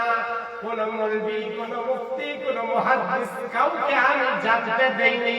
আল্লাহ বলে বান্দা রে, আমি আমার ইচ্ছা মতো পাঠিয়েছি, আর আমার ইচ্ছা মতো আমি ডাকবো। ডাকলে তোকে আসতে হবে। এবার বলেন, মাঝখানে 60 থেকে 65 বছর, 70 বছর আমরা বাঁচলাম। এসেছে আল্লাহর ইচ্ছায়, আর যাব আল্লাহর ইচ্ছায়। এ মাঝখানে 70 বছর থাকবো কার ইচ্ছায়? চলবো কার ইচ্ছায়? বলেন না, বললে বলেন আল্লাহর ইচ্ছায় চলি। আল্লাহ বলে, আমি আমার ইচ্ছায় পাঠিয়েছি, আমার ইচ্ছায় আনবো। আর এ 70 বছর আমি আল্লাহ যদি আমার ইচ্ছা মতো চলো তো তোমার জন্য জান্নাত। যদি নিজের ইচ্ছায় চলো, যদি নিজের মগজ চালাও, যদি তোমার ইচ্ছা মতো তুমি চলতে চাও, আমি আল্লাহ তোমার জন্য জাহান্নাম তৈরি করেছি, জাহান্নামে ভরবো। কি দিয়া ঝামেলা? তাহলে আজ থেকে চলবো কার ইচ্ছায়? ইনশাআল্লাহ, আলহামদুলিল্লাহ, আমরা চলবো আল্লাহর ইচ্ছায়। তওবা করে মুমিন কোনো গ্যারান্টি নাই। চোখের সামনে জওয়ান ছেলে কত অ্যাক্সিডেন্ট হয়ে মাটির তলে চলে গেল। আল্লাহর কাছে কোন দোয়া করেছে রব্বুল আলামিন? কত আসমান থেকে বাজ পড়লো, কত লোক মারা গেল। আল্লাহ কত বন্যাতে, কত কেউ ডুবে মরল, কত অ্যাক্সিডেন্ট হয়ে পড়ল, কত কারেন্টে শর্ট হয়ে মরল। রব্বুল আলামিন, তুমি আমাকে কেন দুনিয়াতে বাঁচিয়ে রেখেছো জানি না। আল্লাহ, এটা শুধুমাত্র তোমার দয়া ছাড়া অন্য কিছু না। আল্লাহ গো, আমি তো তোমার এত দুনিয়াতে থাকা, আমি এত ভালো বান্দা তো তোমার নয়, তারপরে তুমি আমাকে আমাকে বাঁচিয়ে রেখেছো, তোমার লাখ লাখ শুকরিয়া বলেছি। সবাই দাঁড়িয়ে যায়, হুজুর আছে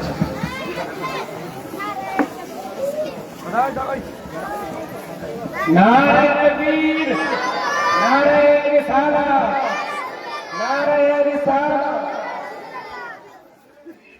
पीर का दामन, नारे तकबीर, नारे रिसालत, नारे रिसालत।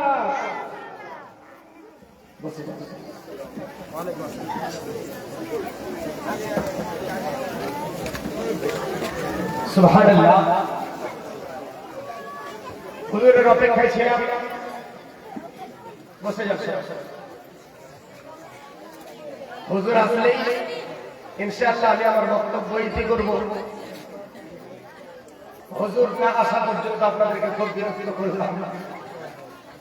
হয়তো অনেকে মনে মনে গাল দিচ্ছেন যে ছাড়ে না কেন, ছাড়বো কি করে হুজুরকে না যাওয়া পর্যন্ত, তাই কি?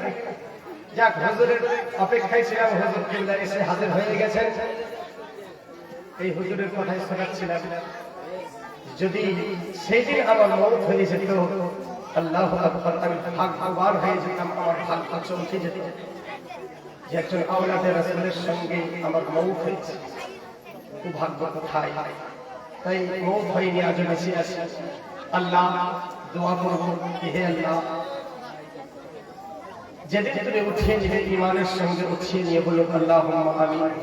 সকলের জন্য দোয়া করব, আল্লাহ আমাদের প্রত্যেককে জীবনে বেঁচে থাকাকালীন তওবা করার তৌফিক দাও, বলুন আল্লাহুম্মা আমিন। আল্লাহ বলে, বান্দা তুমি কি জানো আর না জানো সেটা বড় কথা নয়। মায়েরা গর্ব বন্ধ করুন। আশ্চর্য, ওই বন্ধ করবি রে।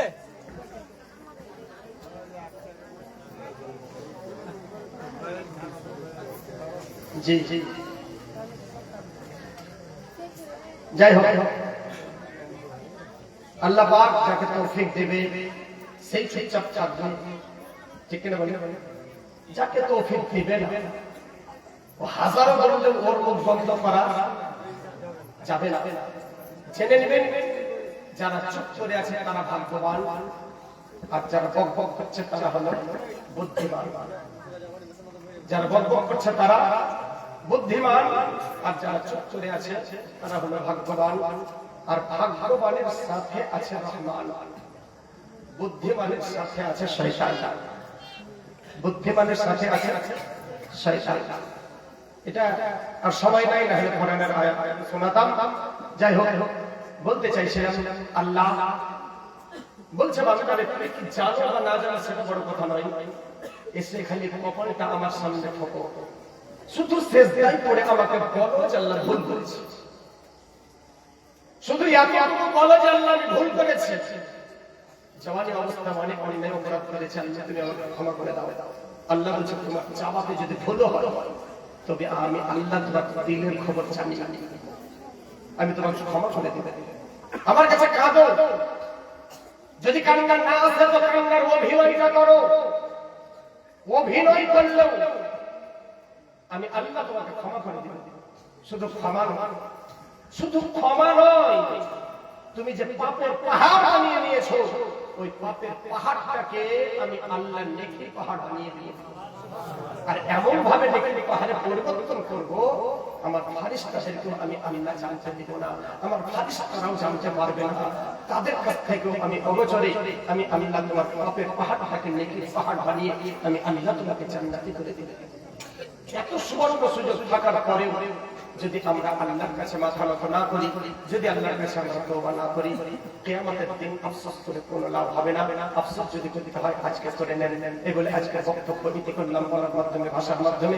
যদি ভুল ত্রুটি হয়ে থাকে ক্ষমা করবেন, কেউ যদি আঘাত পেয়ে থাকেন তাহলে ক্ষমা করবেন। কারণ কাউকে আঘাত দেওয়ার জন্য আমি আসিনি, আঘাত দেওয়া লাগে মানে চরিত্র ছিল না, তাই আমি আঘাত দেওয়ার জন্য কথা বলিনি। বলেছি আমরা যেন পরিবর্তন হতে পারি, আমরা যেন একসঙ্গে নামাজি হয়ে সবাই যদি একসঙ্গে জান্নাতে যেতে পারি, তাহলে সেদিন খুশি লাগবে।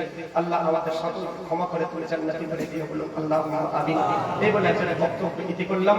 আসসালামু আলাইকুম ওয়া রাহমাতুল্লাহি ওয়া বারাকাতুহু।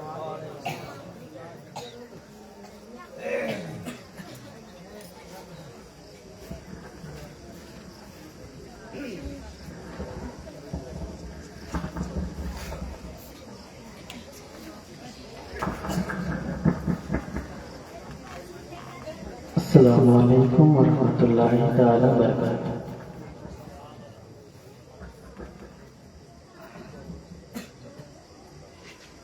नाते नबी सुनने और सुनाने से पहले आका नामदार मदनी ताजदार अहमदी मुस्तफ़ा मोहम्मद मुस्तफ़ा नबी पाक साहब सल्लल्लाहु अलैहि वसल्लम के बारे में बेकस बनाना है। झूम झूम के दर्द पाक कह दिया पेश पेश पड़े भाव से बोलन अल्लाहुम्मा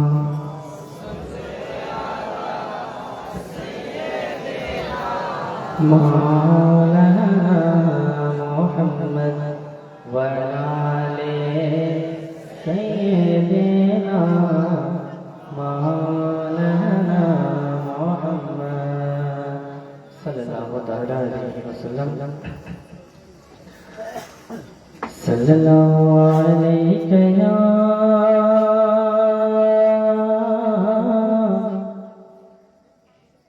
या रसूल अल्लाह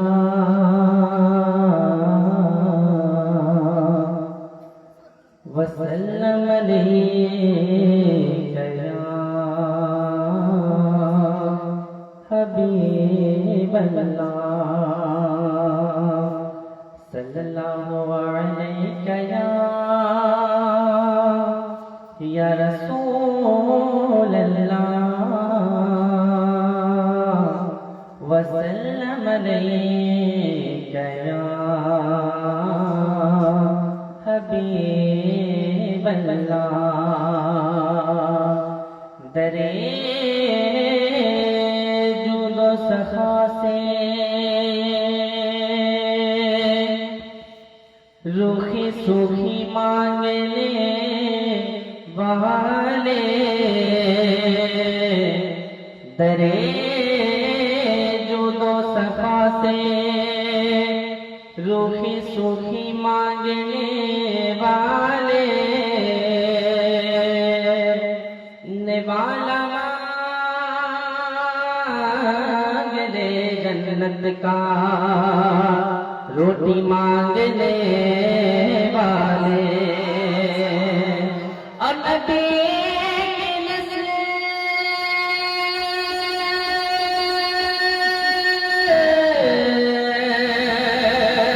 नबी की नस्ल बेटे नहीं बेटी से चलती है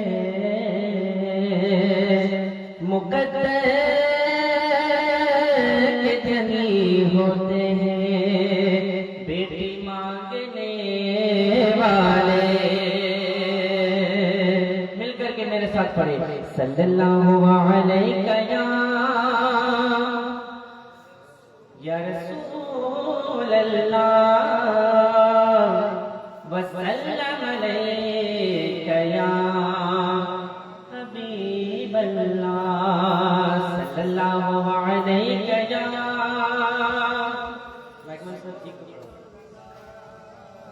वसल्लम अलैका या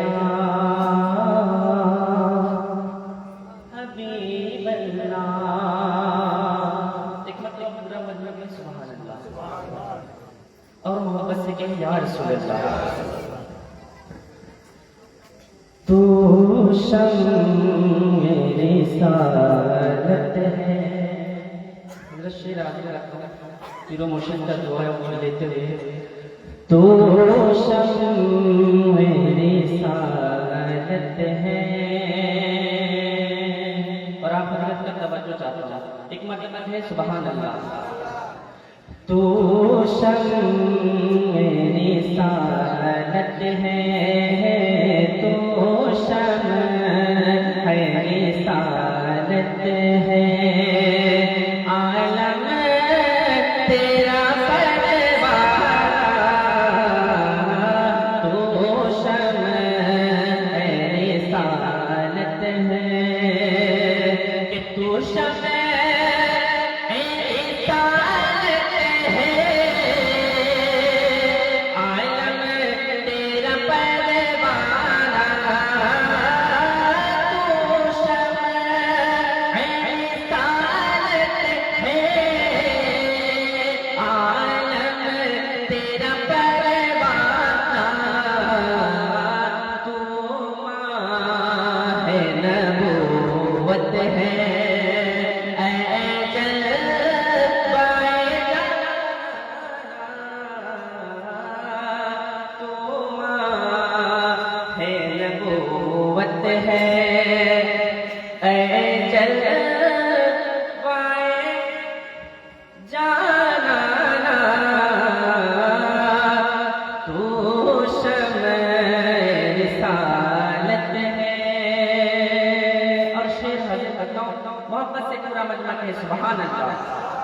हाथों को उठा करके या रसूल अल्लाह हम तो शम्ए रिसालत है,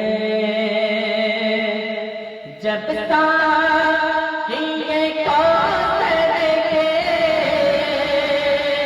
चेहरे से नकाब उठे, जब साक़िए कौसर के चेहरे से नकाब उठे, तो हर दिल बने में खाना, हर दिल बने में खाना, हर दिल बने में खाना, हर आँख हो परवाना,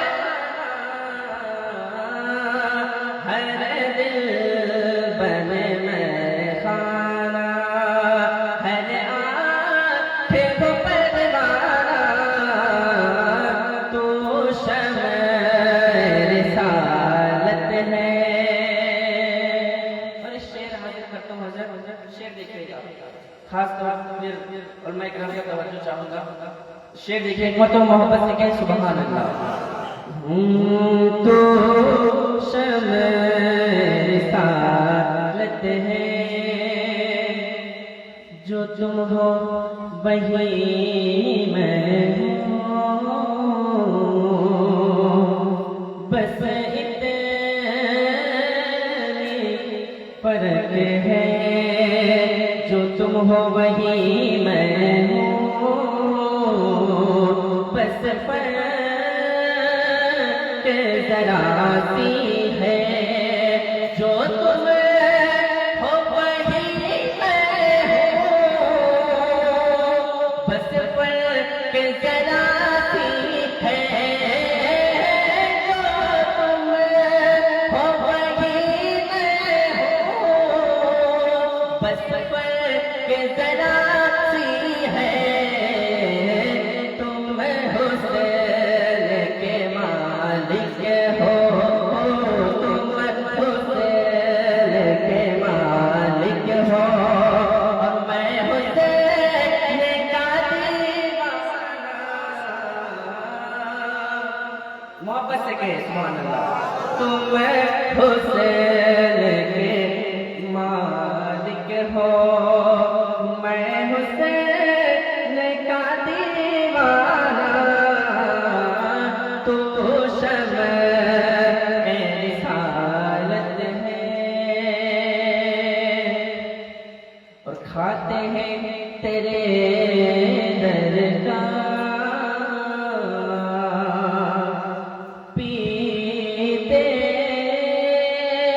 हैं तेरे दर का, जो हुजूर के सदका खाते हैं वो मोहब्बत से कहे या रसूल अल्लाह, और जो हुजूर का सदका खाते हैं वो इस शेर पर खामोश नहीं रहेगा। मैं देखना चाहता हूँ कितना आशिक रसूल कितना मोहब्बत से बैठे हुए, कितने मोहब्बत से, कितने इश्क से इस शेर को सुनते हैं। मैं शेर हाजिर करता हूँ। खाते हैं तेरे दर का, पीते हैं तेरे दर का। हम किसके दर के खाते हैं? भैया हुजूर के दर के खाते हैं। किसके? हुजूर के दर के खाते हैं। मोहब्बत से मेरे सारे शेर सुनिएगा। खाते हैं तेरे दर का, पीते हैं तेरे दर का, कि खाते हैं तेरे दर का, पीते हैं तेरे दर का, खाते हैं तेरे दर का, पीते हैं तेरे दर का, पानी है तेरा पानी,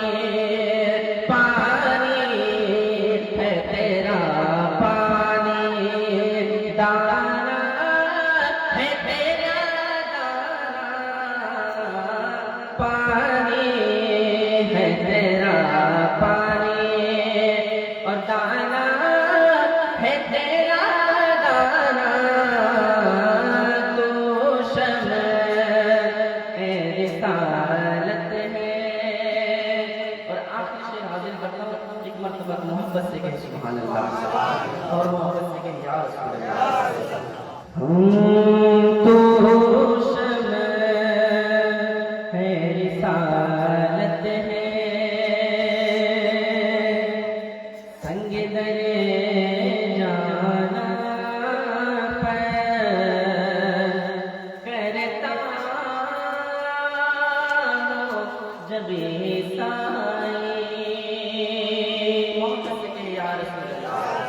संग दरे जाना करता हो जब साई के संगे दरे जाना करता हो जब साई संगे दरे जाना करता हो जब साथी सजदा न समझ लज दे सजदा न समझ लज दे सजदे का नजराना सजदा न समझ लज दे सजदे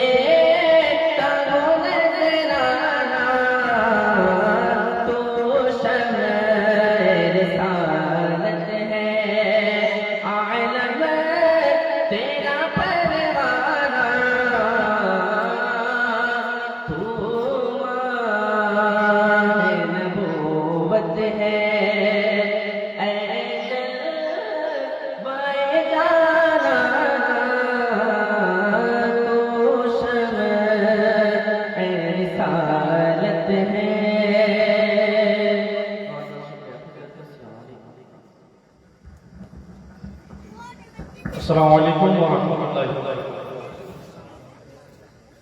আলহামদুলিল্লাহ, আজ আমরা বড় সৌভাগ্যবান যে আমাদের বাসের চাচার বাড়ির তরফ থেকে আজকে পবিত্র রাত্রিতে আমরা এই জায়গায় বসতে পেরেছি বা অংশগ্রহণ করেছি। এ জায়গার একটা মূল আকর্ষণ যেটা হচ্ছে সেটা হচ্ছে আমার প্রিয় রাসূলের ফুল বাগিচার ফুল,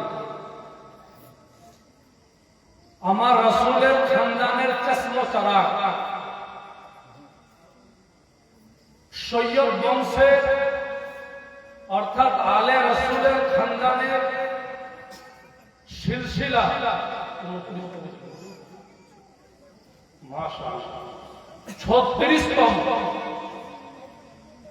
36তম আমার রাসূলের খানদানের চশমো চারাগ বা গুল বাগিচার ফুল আপনাদের সম্মুখে বসে আছে। বলুন সুবহানাল্লাহ। আমরা জানি না যে সৈয়দ বংশ কি জিনিস, আমরা জানি না যে রাসূলের খানদান কি জিনিস, আমরা জানি না যে নবী পাকের খানদানের কিভাবে সম্মান এবং তাজিম করতে হয়। কিন্তু আল্লাহর কাছে লাখো কোটি শুকরিয়া যে হুজুরকে বললাম যে হুজুর আমাদের গ্রামের জন্য একটি অর্থাৎ শুক্রবারের দিন আপনি একটু যদি সময় পান আমাদের নয়া গ্রামের জমিনে আপনার কদম ধুলি আমাদের গ্রামে দিন, কারণ ওনাদের খানদানে ওনাদের বংশে কত কত বিগ্রহ হওয়া বা কত কত মাতাল, কত কত আপনার কত ভষ্টকে আল্লাহর তৌফিকে এবং তিনাদের নিগাহে আপনার আল্লাহ ওয়ালা করে দিয়েছেন। বলুন সুবহানাল্লাহ। তো হুজুর আমাদের গ্রামে আসুন, যদি আপনার নিগাহে আপনার দোয়াতে বা আপনার ওসিলাতে যদি আমাদের গ্রামের সমাজে বা আমাদের গ্রামের প্রতিবেশী আত্মীয়র মধ্যে যদি দিন ইসলামের আলোটা আরো যেন সুন্দরভাবে জ্বলে। শায়ের বলেছে নিগাহে অলিমে ও তাসির দেখি, নিগাহে वली में वो तासीर देखी, बदलते हुए हजारों की तकदीर देखी। बोलो सुभान अल्लाह। কত বিগড়া হওয়া ভাগ্য, যাদের ভাগ্যর পরিবর্তন হয়নি, ও আল্লাহর ওলির দরবারে সেটা আল্লাহর কাছে চাওয়াতে পরিবর্তন হয়ে গেছে। তো সুবহানাল্লাহ, সময় বাড়াবাড়ি নয়, আপনাদের মানে দোয়াতে বা আপনাদের ভালোবাসাতে আমাদের হুজুর সুদূর বাড়া থেকে, বাড়া অর্থাৎ বড়, জায়গাটার নাম হচ্ছে বড়, সে জায়গা থেকে এসেছে আপনাদের সম্মুখে তিনার জবানে রুহানি, ইরফানি, নুরানি কিছু পবিত্র কোরআনের হাদিসের বাণী আপনাদের সম্মুখে শোনাবেন। আমরা চাইব তিনার ওই পবিত্র জবান থেকে, অর্থাৎ আমার রাসূলের বংশধরে তিনার কাছ থেকে কিছু শিখে যেন নিজের জীবনকে এবং নিজের অন্ধকারের যে রুহটা, অপবিত্র ময়লাযুক্ত রুহটাকে যেন আমরা পবিত্র করতে পারি। বলুন আমি নাকি বলছে। তা ওনার ইস্তেকবালের জন্য আমরা সকলে মিলে আজকে জোরসে ভক্তি ভরে প্রাণ ভরে নারায় লাগাই।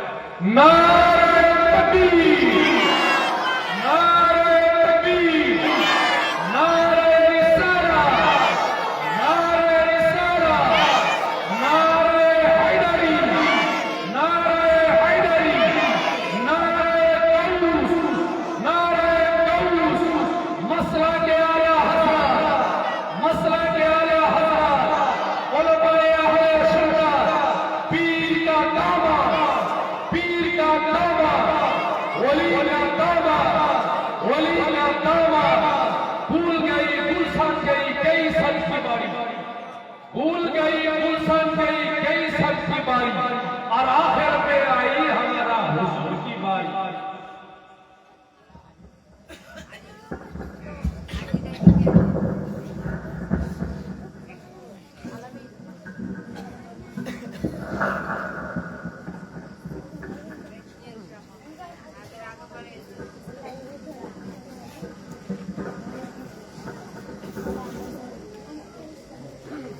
अस्सलामु अलैकुम वरहमतुल्लाहि वबरकातुहू।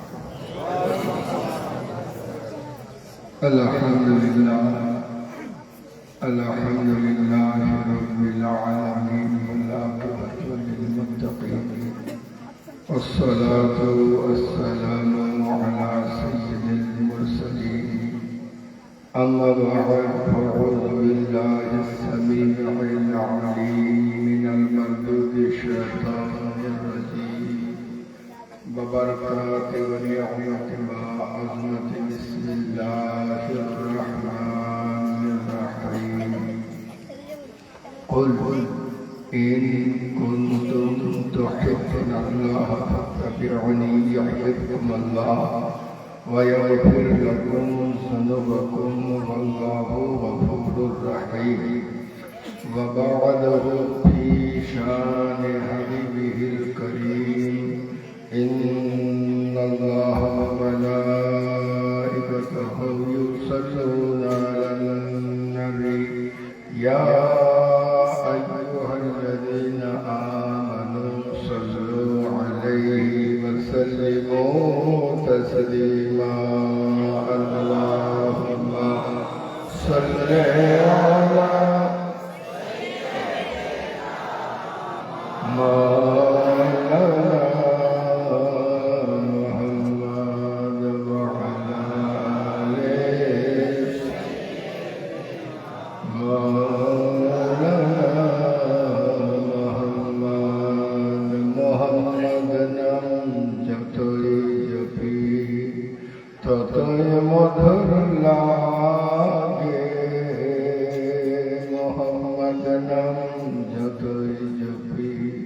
ততই মধুর লাগে, এই নামে যে এত মধু কে জানি তো আগে। আল্লাহুম্মা সাল্লি আলা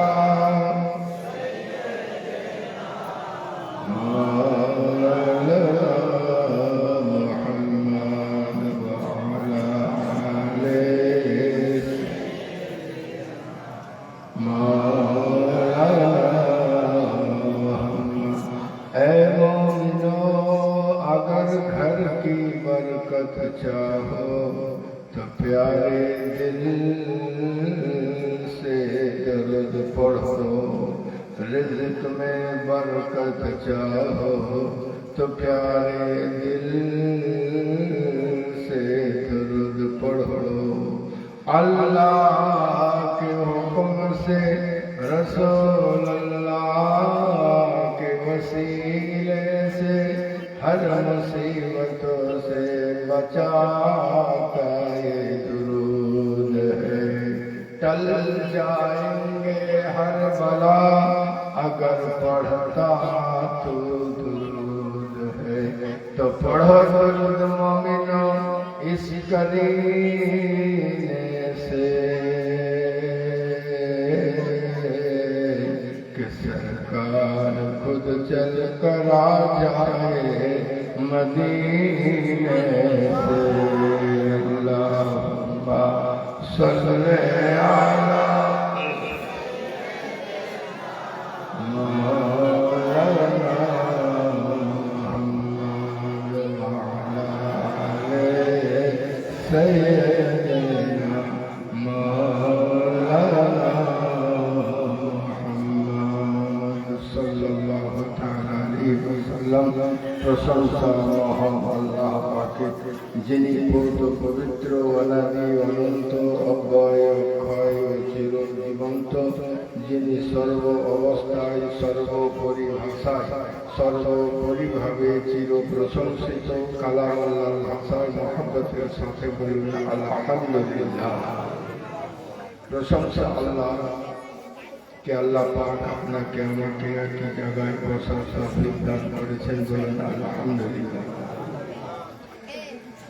আমি প্রায় জায়গায় বলে থাকি আল্লাহ পাকের অসীম দয়া कि আল্লাহ পাক এই যে জমিন, এই জমিনকে এত সুন্দর করে তৈরি করেছেন।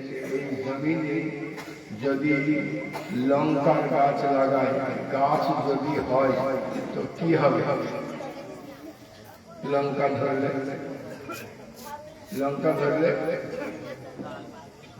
ঝাল হয়। তার পাশে যদি তেঁতুলের গাছ লাগায় আর গাছ যদি হয়, ফল যদি ধরে তো তার পাশে যদি আখের গাছ লাগায় আর আখের রস হয় তো তার পাশে যদি নিমের গাছ লাগায় আর ফল ধরে তো তেতো হবে। সুবহানাল্লাহ বিহামদিহি। একই জমিন, একই মাটি, একই হাওয়া, একই পানি থাকা সত্ত্বেও এদের ভিতরে যিনি তারতম্য ঘটিয়েছেন তিনি একক আল্লাহ। যে বাড়িতে ছিলাম বাচ্চারা ফল সিলিং করেছে, 4-5টা লাইট ঝোলা আছে, তাও মনে হয়েছে ঘরটা ভালো করে লাইট হয়, আরো 2-4টা বাল্ব ঝোলা। হ্যাঁ, আমরা আমাদের বাড়িতে ফল সিলিং করি, ফল সিলিং করার পরে 8টা 9টা 10টা বাল্ব ঝোলাই, তারপরেও মনে হচ্ছে যেন আর একটুকু লাইট হলে ভালো হতো।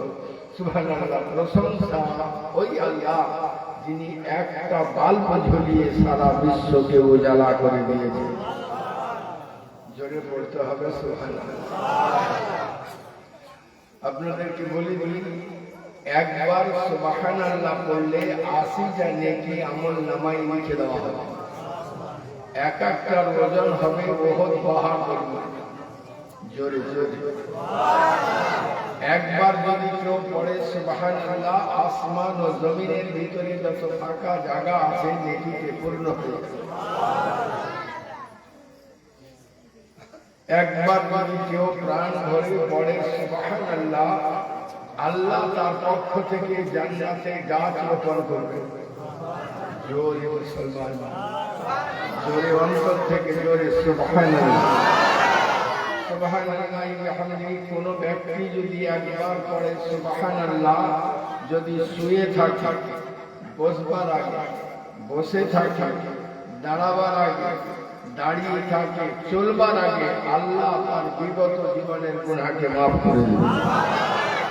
সুবহানাল্লাহ যখন আল্লাহর বান্দা পড়ে তখন দিলের ভিতরে একটা নূরের নুকতা পড়ে। জোরে পড়তে হবে সুবহানাল্লাহ।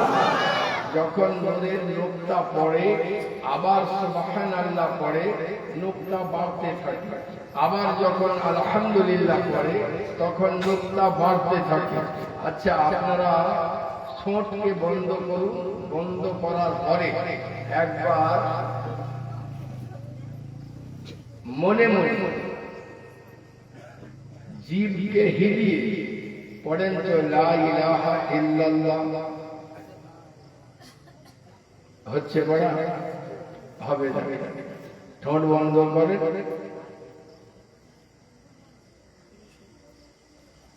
পড়া হচ্ছে, পড়েন না, একটা চেষ্টা করেন। অত তাড়াতাড়ি কি করে হবে? অত তাড়াতাড়ি যদি হয়ে যাবে তাহলে তো হয়েই গেল।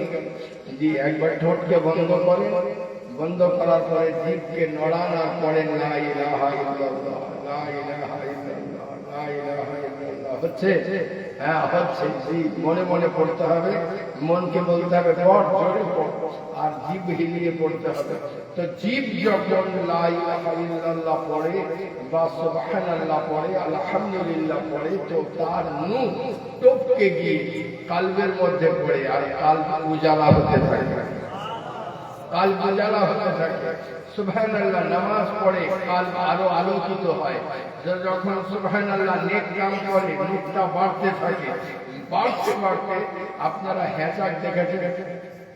হ্যাঁচাকের যে জলে ওদের কি বলতো ম্যান্টেল, তো ম্যান্টেলটা আলো আলো জ্বলতে জ্বলতে দুঃখ করে একবারে সাদা হয়ে যাবে, সাদা হয়ে চতুর্দিকটাকে আলোকিত করে দেবে। যেমন ম্যান্টেলটা আলোয় আলোকিত হয়ে যায়, ঠিক ওইরূপ কালটা পুরোটাই আলোয় আলোকিত হয়ে যায়।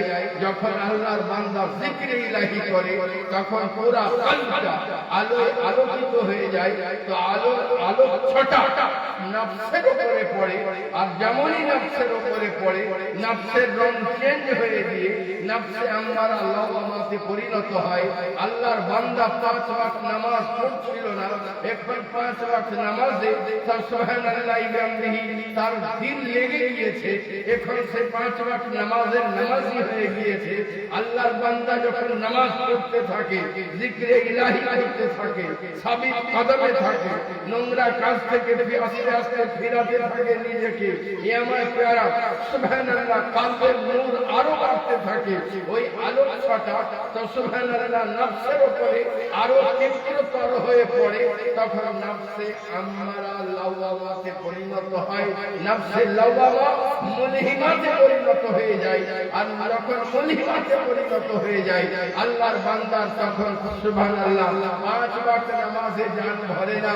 মাগরিবের পরে আওয়াবিনের নামাজ আরম্ভ করে দেয়, সকালে ইশরাকের নামাজ আরম্ভ করে দেয়, সুবহানাল্লাহ 10টার সময় 11টার সময় দোহা নামাজ আরম্ভ করে দেয়, চারটার নামাজ আরম্ভ করে দেয়। এ আমার প্যারা আল্লাহর বান্দা তখন সুবহানাল্লাহ বিহামদিহি আল্লাহু আকবার জিকিরে ইলাহিতে মত্ত হয়ে যায়। লোক মনে করে বুড়া চুপচাপ বসে আছে, কিন্তু সুবহানাল্লাহ ঠোঁট বন্ধ করে লা ইলাহা ইল্লাল্লাহর জিকিরে আল্লাহর সঙ্গে তাল লাগিয়ে দেয়। আর যখন তাল লাগিয়ে দেয়, এ আমার প্যারা সুবহানাল্লাহ বিহামদিহি আল্লাহু আকবার শুধু তার নফসের পরিবর্তন হয় না, আল্লাহ তার রূহকে পবিত্র করতে থাকেন। জোরে জোরে সুবহানাল্লাহ বিহামদিহি আল্লাহু আকবার।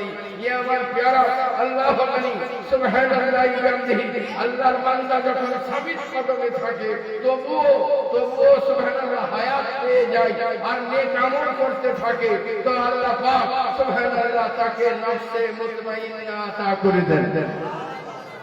আর নফসে মুতমাইন্না আতা করে দেন মানে সেই মুমিনের খাতায় তার নাম উঠে যায়, আল্লাহ ওয়ালাদের খাতায় তার নাম উঠে যায়, আল্লাহর ওয়ালিদের খাতায় তার নাম উঠে যায়।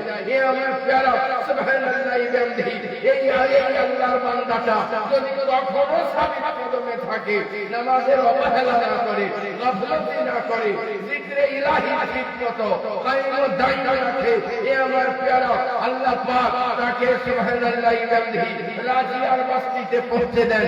এই জায়গাতে গিয়ে আল্লাহর বান্দা চেষ্টা করতে থাকে কোন জিনিসে আল্লাহ রাজি, কোন জিনিসে আল্লাহ নারাজ। যেটাতে আল্লাহ নারাজ সেই কাজকে ছেড়ে যায়, যেটাতে আল্লাহ রাজি তার উপরে সুবহানাল্লাহ কর্মরত হয়ে যায়। সুবহানাল্লাহ খোঁজ করতে থাকে কোন জিনিসে আল্লাহ রাজি আর কোন জিনিসে আল্লাহ নারাজ। মা বাপের সঙ্গে ভালোবাসা রাখলে আল্লাহ রাজি, তো সুবহানাল্লাহ ভালোবাসা রাখতে রাখে। আলিমে দ্বীনকে ভালোবাসলে আল্লাহ রাজি, আলিমে দ্বীনকে দেখলে ভালো লাগে। আর আলে রাসূলকে ভালোবাসলে আল্লাহ রাজি, আলে রাসূলকে ভালোবাসতে লাগে। কোরআনকে চুমু খেলে আল্লাহ রাজি, তো কোরআনের পাঠকে দেখলে অন্তর ভরে যায়। এ আমার প্যারা সুবহানাল্লাহ বিহামদিহি মিথ্যা ছাড়লে সুবহানাল্লাহ আল্লাহ রাজি, মিথ্যাকে ছেড়ে দেয়। চুগলি ছাড়লে আল্লাহ রাজি, চুগলিকে ছেড়ে দেয়। সুবহানাল্লাহ কোন জিনিসে আল্লাহ রাজি, সুবহানাল্লাহ আল্লাহর রেজামন্দি তলবে মস্তক হয়ে পড়ে। এ আমার প্যারা আল্লাহ পাক ওই বান্দাকে তখন মার্জিয়ার বস্তিতে পৌঁছে দেন। আল্লাহু আকবার, আল্লাহু আকবার। এ আমার প্যারা সুবহানাল্লাহ বিহামদিহি এই জায়গায় পৌঁছে গিয়ে আব্দুল কাদের জিলানী রাহমাতুল্লাহ আলাইহি আল্লাহ পাক সুবহানাল্লাহ মার্জিয়া কামরার বস্তিতে পৌঁছে দিয়েছে। আব্দুল কাদের জিলানী রাহমাতুল্লাহ আলাইহি সুবহানাল্লাহ নদীর তট তীরে কাঁদতে আছেন।